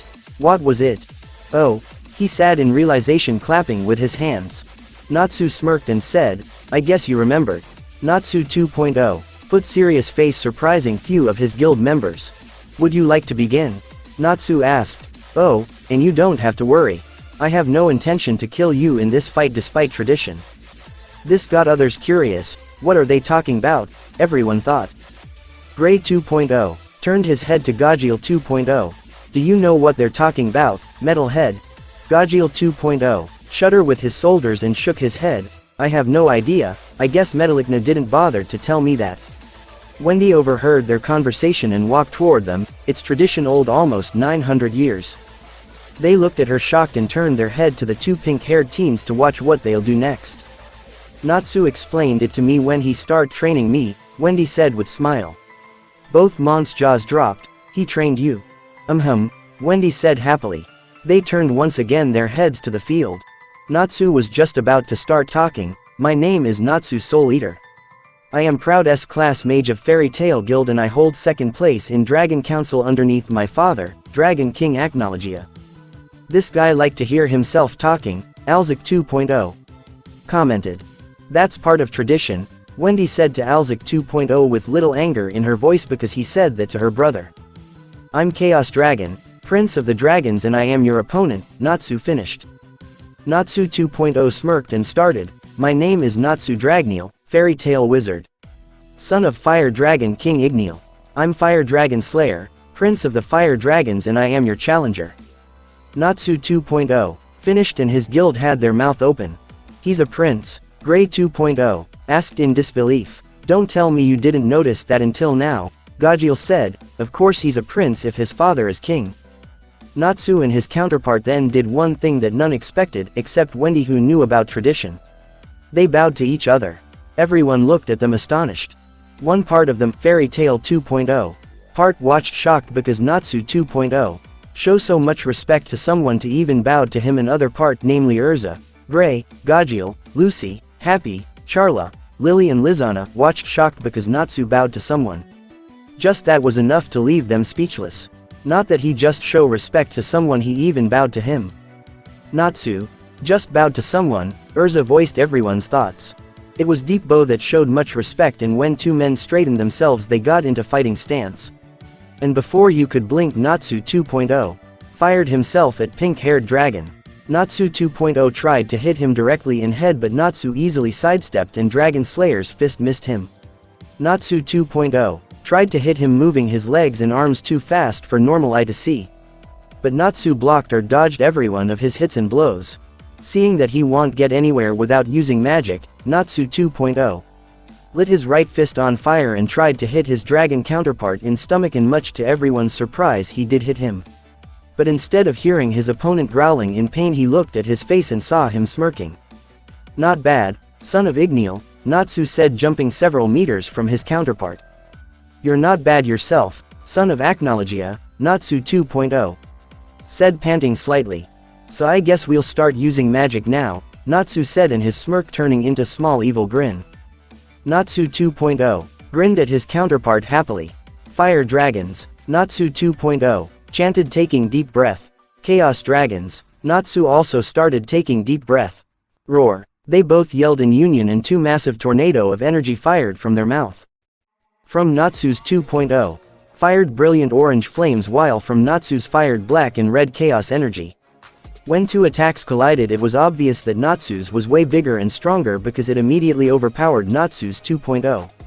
Roar. Natsu 2.0 barely rolled himself to side to avoid deadly attack that missed him for inch, practically splitting sea that was behind him in half as far as you can see before it stopped. Wow, everyone said in union as they saw Natsu's attack. Natsu 2.0 jumped on his feet fast before running toward Natsu with his feet lit up in flames. Natsu 2.0 jumped several meters in front of his counterpart, yelling, Fire Dragon's Claw. Then, much to his annoyance and surprise, Natsu caught his flaming feet, and on his hand that caught him appeared black scales so flames didn't burn him.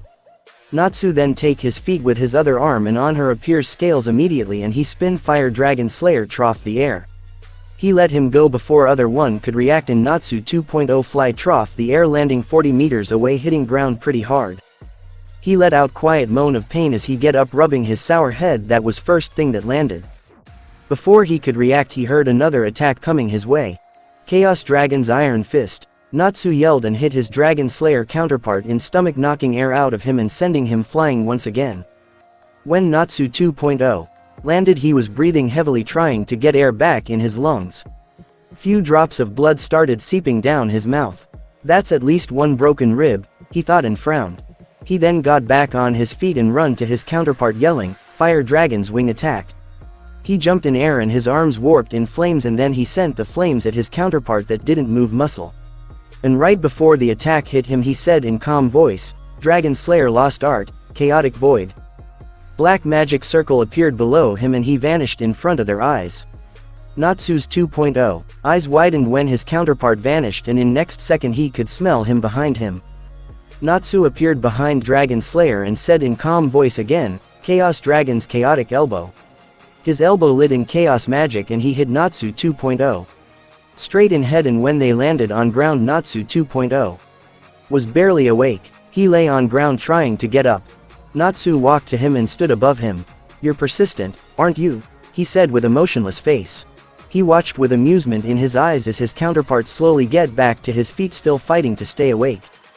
"I'll give my all in one last attack," Natsu 2.0 thought before he started gathering his magic. "So, he'll put everything in his last attack, huh?" Natsu thought and smirked. "Dragon Slayer's secret art," Natsu 2.0 said, and then he lit his fists with orange flames. Crimson Lotus. Exploding Flame Blade. He finished, and then Natsu 2.0 swipes his arms in a circular fashion, creating a powerful and highly destructive torrent of flames, shooting it toward Natsu, who started gathering his own magic to counter this attack. Dragon Slayer's secret art. Element Takeover. Eyes widened in public as Natsu said those words, "Flame Master." And with that he also swipes his arms in a circular fashion but in other direction, and as soon as the flames hit him they find their way under his skin. As Natsu 2.0 watched with wide eyes as one of his most powerful attack gets so easily countered, he fell on the floor barely consciousness without any magic left. When Natsu activated his spell his eyes glowed red, but when he was over they turned back to normal dragon-like eyes. He walked to his barely conciseness counterpart and kneeled down beside him. Makarov 2.0 was about to step in thinking that he will attack again, but Wendy stopped him. Natsu then said, "You're very good fighter, Dragneel. I'm sure that Igneel from our universe would be proud to have you as his son, and I'm sure that Igneel here is also proud to call you his son. You have a lot of potential, and one day if we met ever again I would love to fight you again. Who knows, maybe then I'll need to use my demon or dragon form." Natsu finished with smile. Natsu 2.0 looked at him wide-eyed and then grinned at him. "You're strong, Soul Eater, too. Too strong if you ask me. Chuckle Acnologia, eat hell of a job, that's for sure." He chuckled and then his consciousness slipped away. It definitely was like hell, Natsu thought to himself, remembering Acnologia's training. Natsu chuckled at his counterpart and then put him on his back to carry him to Guild's infirmary. When he put Dragon Slayer on his back he looked at Gild. They looked at him wide-eyed. Some even had tears in their eyes, saying, "How touching." While most of them were shocked at his strength, those from his universe were shocked at how he praised him and now is helping him. He even smiled at him. After few minutes of silence Natsu got an annoyed look in his face. "What?" he asked, and everyone realized that they were staring at him and quickly turned to look somewhere else. Natsu sighed and started walking toward Guild's infirmary with his fire-breathing counterpart on his back. He noticed that while his body temperature was much colder than average, his counterpart had much higher temperature than average, but that was understanding since Natsu 2.0 was Fire Dragon Slayer. Urza, who was still thinking about how Natsu talked to his counterpart, concluded that it was because they are simple counterparts. And with that thought she went back in Guild Hall with the rest of the guild slowly following Natsu. Few hours later, after the fight after they were over with fight, Natsu took his counterpart to Guild's infirmary. "Wendy, would you be so kind to heal if I broke something?" "I am pretty sure that I did," Natsu said to Wendy and started walking out of the infirmary. Wendy nodded and then asked, "Natsu, where are you going?" "I'll go and talk to the master to see if we can find any way back to our universe," Natsu said and walked out. An infirmary left Wendy and her counterpart and Natsu 2.0, who was still unconsciousness lying on bed. Natsu was now sitting in Makarov's 2.0 office and they were talking about situation Natsu and others were. Do you have any idea how to get us back home? Natsu asked with a motionless face. Makarov 2.0 still didn't get used at coldness and emotionless from this Natsu. He was so different than the one they knew. Makarov sighed and said, we have practically everything set up for that. We started working on Portal when Lizana came to us few months ago. When Lizana died, she ended up in Edilus as well as Lizana 2.0. But when Fairy Tail 2.0 was going back to their universe from Edilus, both Lizanas ended here because when Mistogen transported them it took everyone that have magic to this universe.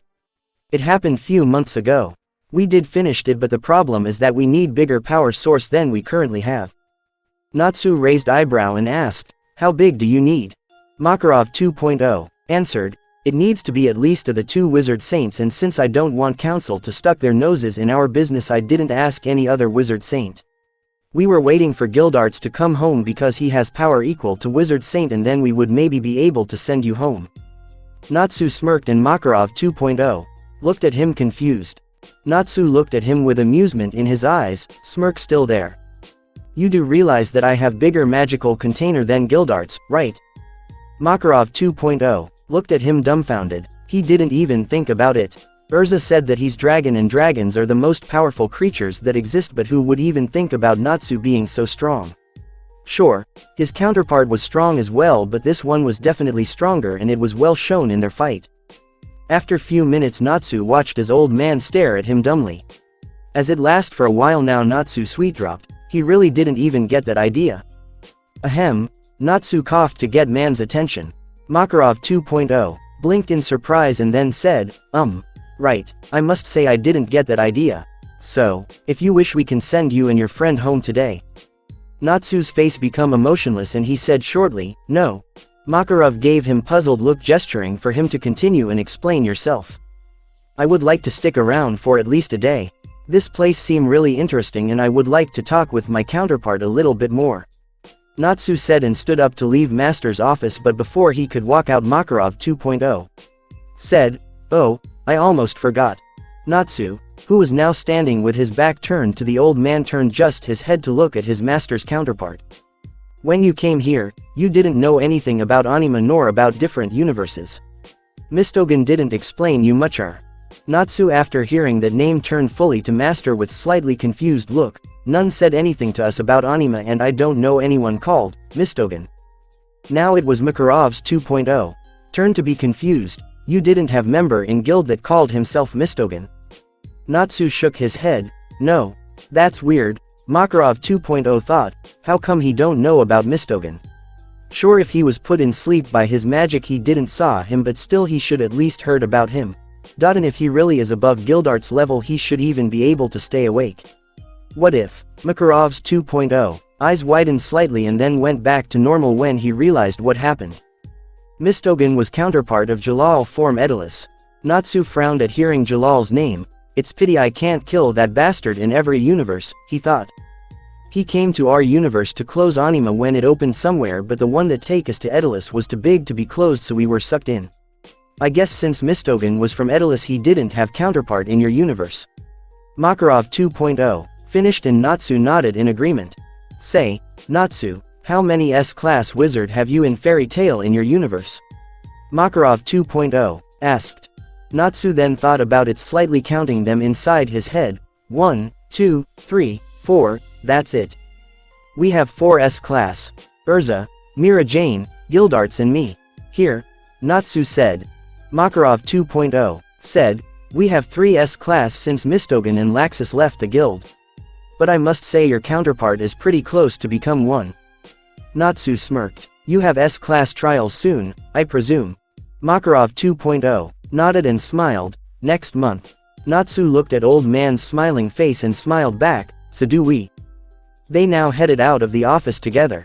When did you become S-class? Makarov 2.0 asked the pink-haired dragon. I became 1 year after I joined. Natsu said to the old man. Makarov 2.0 was slightly surprised at that. By that he had 11 years. He's the youngest S-class that Fairy Tail ever had. When they came in main hall there was fight going on. Gray 2.0 was looking for his clothes while other one was in the process of removing his. Both Lucys were sitting at bar talking about God know what. Levy 2.0 was next to them, and Jet 2.0 and Droy 2.0 of course wasn't far from Levy 2.0. Elfman 2.0 and Gajil were fighting each other while Gajil's counterpart was beating Macau and Wakaba. Juvia 2.0 was behind one of the pillars practically melting while watching two men that was her loved ones. Mira 2.0 was behind bar talking with Wendy's, and Lizana talked to Urza while Urza eat her beloved cake. Urza's counterpart sat next to Urza and Lizana and was talking to them. Lizana 2.0 tried to stop fight between Elfman 2.0 and Gajil, but so far without success. Other guild members were also fighting. Everything was flying trough the air. Drinks, magic, chairs, tables, even men. Natsu Souleater when he saw this and mumbled, I guess they're not that different from the ones in our universe. Makarov paled and started sulking while watching furniture flying and quietly said, oh, the bills, the bills. Then everyone could hear, I'm all fired up, and saw a flaming figure jumping in middle of the fight. At that Natsu facepalmed himself. Why is my counterpart so stupid? He asked himself. Urza was about to finish last bite of her cake when someone's mug flew right in her plate, destroying her cake. The shattered glass of plate flew trough air and somehow was able to end up right in Urza's 2.0. Plateware was new piece of strawberry cake. People that were fighting didn't feel sudden drop in temperature, nor did they notice two devils' auras. They didn't notice it until two Urzas started beating them, yelling, how dare you ruin my beloved cake. Natsu chuckled. Yup, same as home. Natsu went down, not bothered by two Urza devils behind him. He sat next to Wendy and Mira 2.0. Smiled at him. What would you like to drink, Natsu? Mira asked. Glass of water. Thank you, Mira, Natsu said, and then he started thinking about how Mira 2.0 resembles to his Mira. Wendy 2.0 looked at Natsu and then back at her counterpart. So, I heard that Natsu trained you, Wendy 2.0 said shyly. Wendy smiled at her happily. Yup, and take sip of her orange juice. So how was it like? Wendy 2.0 asked and smiled back. Wendy put her finger on her chin, thinking best way to describe it. It was really hard, but he did help me much. In 8 years he learned me almost everything Grandini didn't have time to. Wendy 2.0 looked at her confused. 8 years? She asked. You knew him while you were in Kate's shelter. Now it was Wendy's turn to be confused. Kate's shelter? What's that? You don't know, Wendy 2.0 asked in disbelief. Then where have you been before you joined Fairy Tail? With Grandini, Wendy answered, not understanding what other girls talking about. When did Grandini disappeared in your universe? Wendy 2.0 asked. 7/7 x 777. Wendy answered, little sad, but then smiled quickly, saying, but 2 days after that Master Makarov find me in woods and brought me in Fairy Tail. So you never went to Kate's Shelter Guild? Wendy 2.0 asked. Nope, I never even heard of it before, Wendy said, looking at her counterpart. Okay, never mind then, Wendy 2.0 said, smiling. So how much spells do you know? Wendy 2.0 asked, and Wendy smiled and started talking about all spells her brother taught her. While Wendy was talking about that, Lucy talked with her counterpart. So you say that only Natsu brought you in guild? Lucy said, looking in her counterpart. Lucy nodded and said, yup, Happy 2.0 heard this and yelled, I was there too. Lucy's chuckled at the cat. Yes you were. Happy then put malicious smile on his face and said in sing-song voice, you like him. Before you know it, the cat fly to other side of the guild with big lump on his head while Lucy 2.0 yelled, dumb exceed. Lucy looked at her puzzled. Exceed? Lucy 2.0 also looked at her confused but laughed slightly, remembering they weren't in Edilus. Yay, Happy, Charla and Lily are actually exceeds from Edilus and not just flying cats, Lucy 2.0 explained.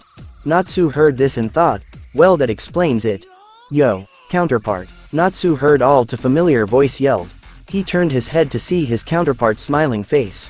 I just remembered I didn't congratulated you, Natsu 2.0 said, grinning, and sit next to the dragon. So how come you're a dragon? Natsu 2.0 asked. Dragon Slayer turns into dragon if he use his magic too much, Natsu said calmly, taking sip of his drink. Natsu 2.0 however paled. I'll turn into a dragon. Natsu, seeing his counterpart, chuckled and said, "You don't have to worry, you need to have dragon heart put inside of you as well." He lied. Well, it was partly true. Dragon heart did speed up process, but overusing the magic was also something that caused the transformation. However, since in their bodies were their dragon parents sealed, they shouldn't turn into dragon. Natsu 2.0 sighed in relief before he registered what his counterpart said, "Dragon heart." "Yes, my father implanted dragon heart inside me so that I turn in dragon." Natsu 2.0 frowned at that. "What kind of parent is that?" Natsu chuckled at that. "Acnologia," he answered. Natsu 2.0 then looked at his counterpart and said, "Well, I guess that's true. So why are you all in black?" he asked to change the subject. "Black is my lucky color," Natsu said, and then looked at Natsu's 2.0. "Cloths. I like your scarf." Natsu 2.0 grinned. "Thanks. Dad left it to me before he disappeared," he said, and at the end there was little sadness in his voice. Natsu smiled at his counterpart and said, "Don't worry. I'm sure you'll see him again." Natsu 2.0 grinned again and said, "Your scarf is nice as well." "Thanks," Natsu said, and after he smiled he again had his emotionless face again. "Why don't you smile more often?" Natsu 2.0 said, looking Natsu straight in the eyes. This question surprised him slightly. No one asked him that before. He thought about how to answer that. "I don't feel like smiling. There's not much to smile about, I guess," Natsu said, and looked at his empty glass. "Baka," Natsu 2.0 said. Natsu looked at him again with slight surprise in his eyes. But surprise turned in annoyance pretty fast. "Who are you calling idiot?" Natsu growled. "Come on, of course you have reason to smile more. Look around you, you're surrounded with people that care about you. You should smile and laugh with them," Natsu 2.0 yelled, attracting attention of others around the bar. Natsu closed his eyes and growled in annoyance. He let small amount of his magic to fill the air. Natsu 2.0 and those around the bar gulped at devilish aura and magic that started leaking out of Natsu.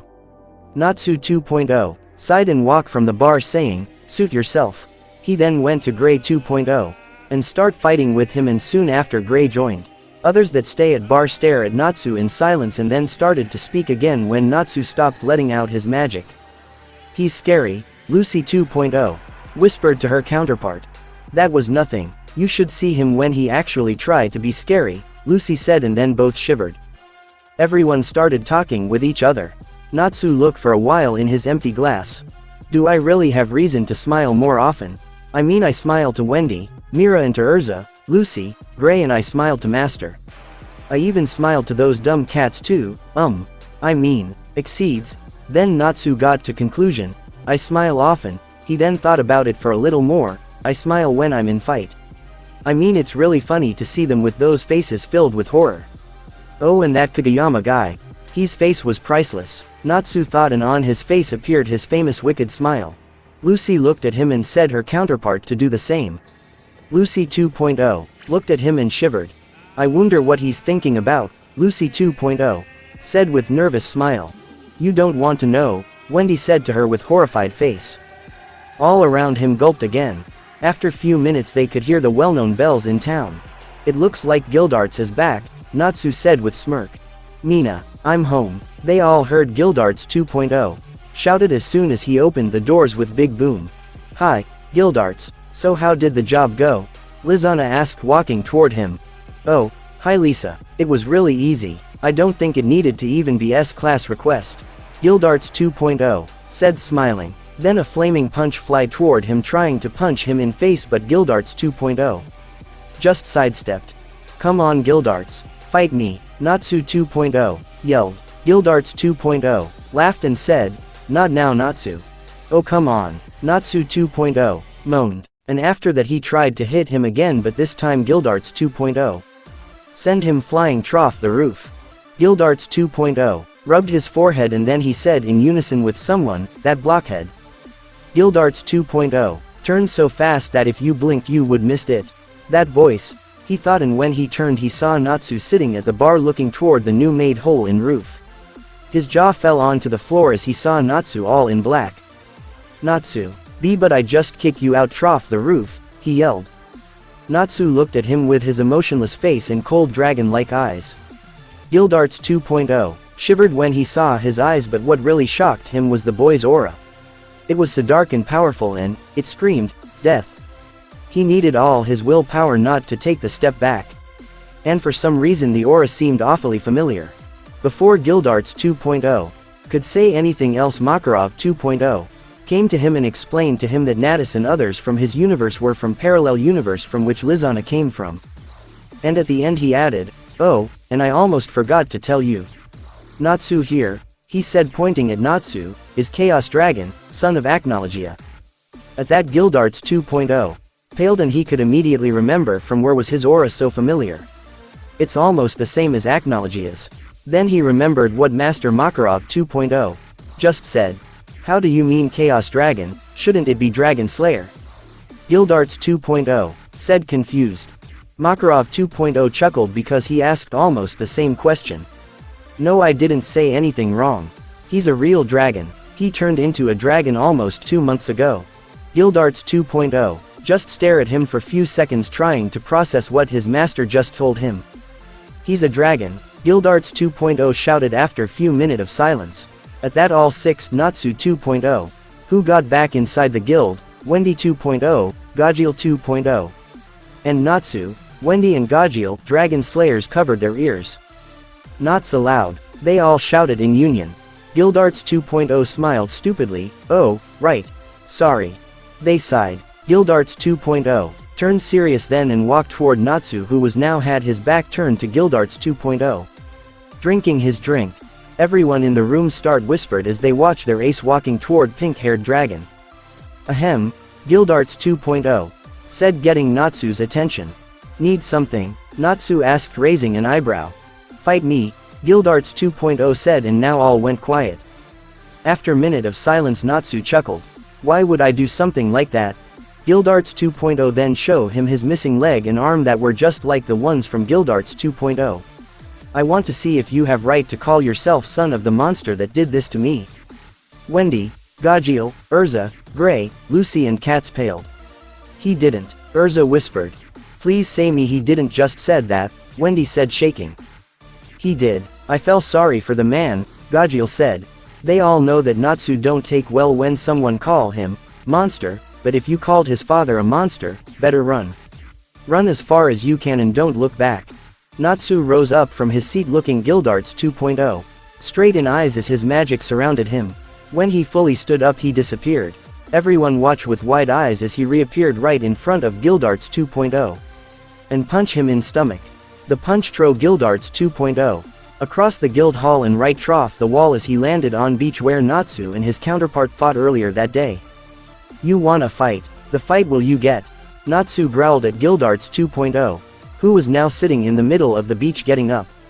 When he get up, he got in fighting stance and looked at Natsu, who was still surrounded by his black and red energy. Gildarts smirked and said, "I didn't expect that you could punch so hard.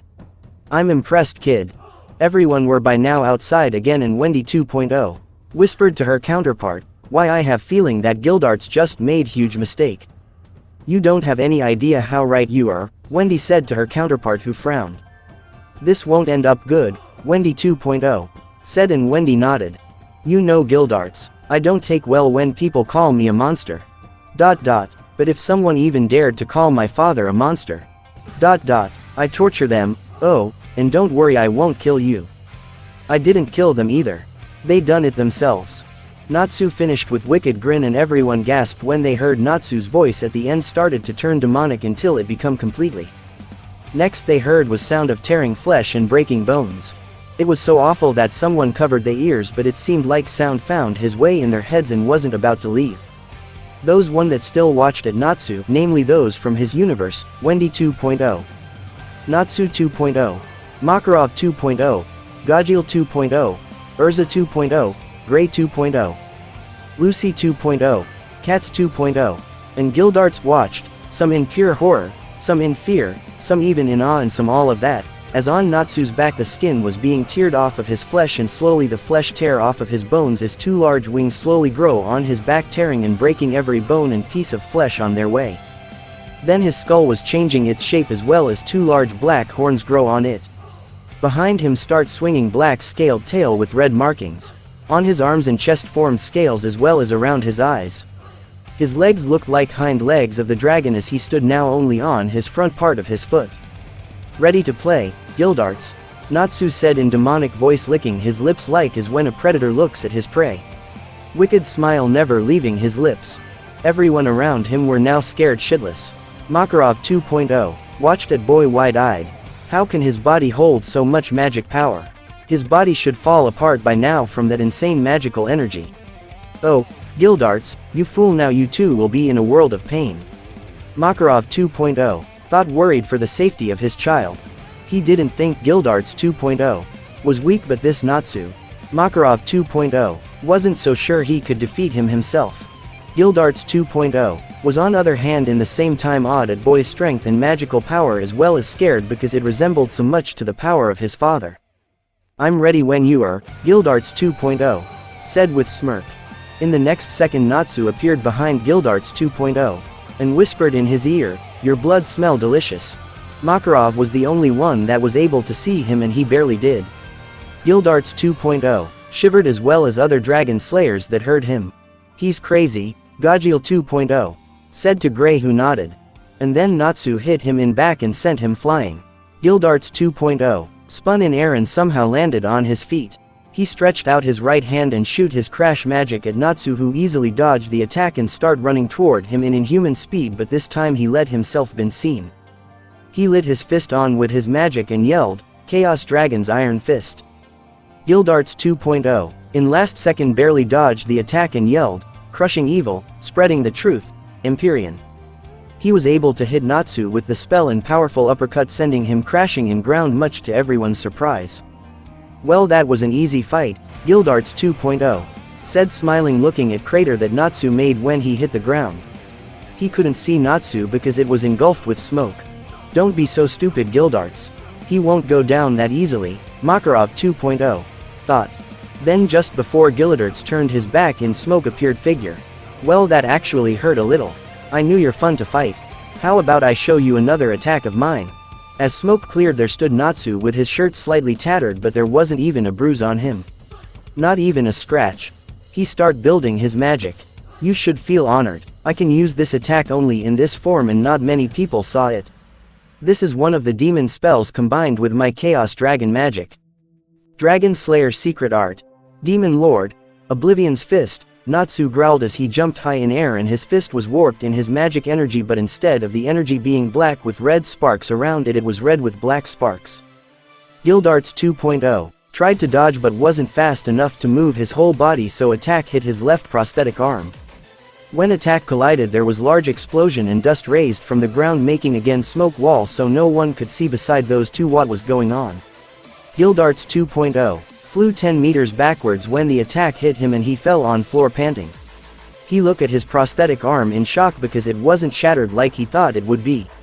The arm slowly disintegrating and turning in ashes until the whole arm was gone, leaving nothing. He couldn't understand what happened. The attack wasn't so hot to actually burn his arm to ashes, so how? What on earthland did that attack do? Gildarts 2.0 shouted. He looked around himself to see that smoke was clearing, so now he could see others that watched the fight. When they saw him without his arm, they gasped. He looked around himself to find Natsu as he slowly got back to his feet.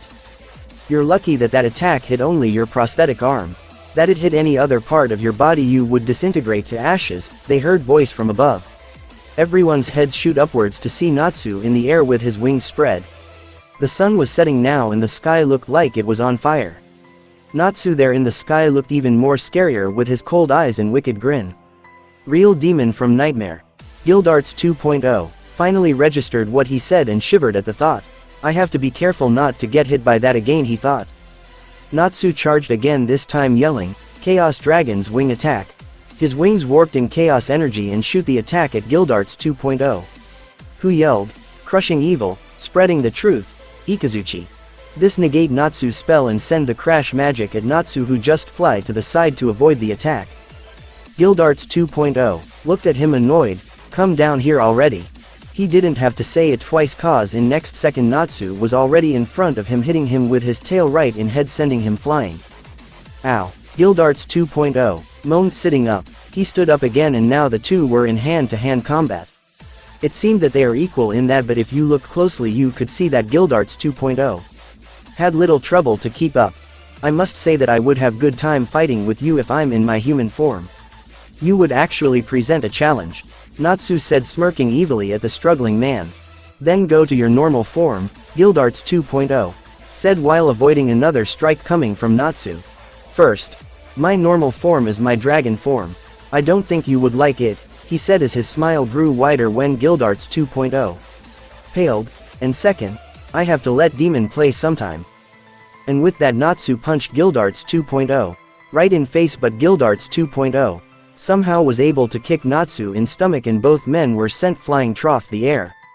Natsu spun himself in the air and landed on his feet while Gildarts 2.0 hit the ground with his head first. How about I end this? Natsu asked while watching as Gildarts 2.0 struggled to stand up, barely awake. He then started to build his magic again and after few seconds he yelled, Dragon Slayer Secret Art, Demon Lord, Nightmare Awakened. Claws on his hands extended a little and warbed in thin layer of chaos energy and some kind of fluid start dripping on floor as he run toward Gildarts 2.0. He starched out his hand and pierced his claws into Gildarts' 2.0 skull. Gildarts 2.0 fell on floor, eyes closed. Natsu picked him on his shoulder and looked around himself. He chuckled at the sight. Everyone except Makarov 2.0. Urza and Mira were knocked out from magical pressure that the two were emitting in fight. Urza looked at him angrily. You killed him. Urza 2.0 re-equipped in her heaven wheel armor and Mira God in Satan soul. Makarov started glow in his magic energy. Natsu chuckled again at their stupidity. I didn't kill him, he said. This caused them to calm down slightly. You pierced him right trough his skull. Of course you killed him. Natsu sighed and put Gildarts' 2.0 body on floor and showed them his head. There wasn't blood at all. There wasn't even wound. And now when they looked closely they could see that he was still breathing. See, he's alive, Natsu said. But how? Mira asked. The attack I used put the target in sleep, full of worst nightmare you could imagine. The fluid that was on my claws is like poison but not deadly. He added fast when he saw them paled. When it came in contact with blood it caused nightmares. Why isn't there even scratches? Because the energy that is around my claws that close it immediately without side effects.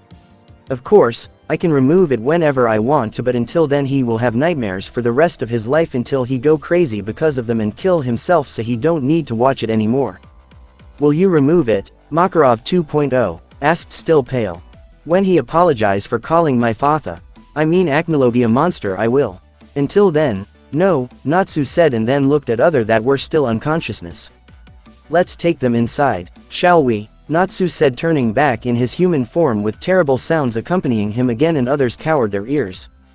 Right, Makarov 2.0 said and used his Titan magic to start carry them inside. Why don't you call Acnologia your father? Makarov 2.0 asked Natsu. Natsu looked at him surprised at his question as he put Gildarts 2.0 on his shoulder again. He said to me that I can call him Acnologia, master, king or my lord, but to never call him father or dad in front of others. Natsu said, picking Wendy under his arm. May I know why? Makarov asked as he picked up few of his children. It's disrespectful, Natsu said shortly, and Makarov nodded. Thanks for watching. I hope you enjoyed. The next part will be out soon.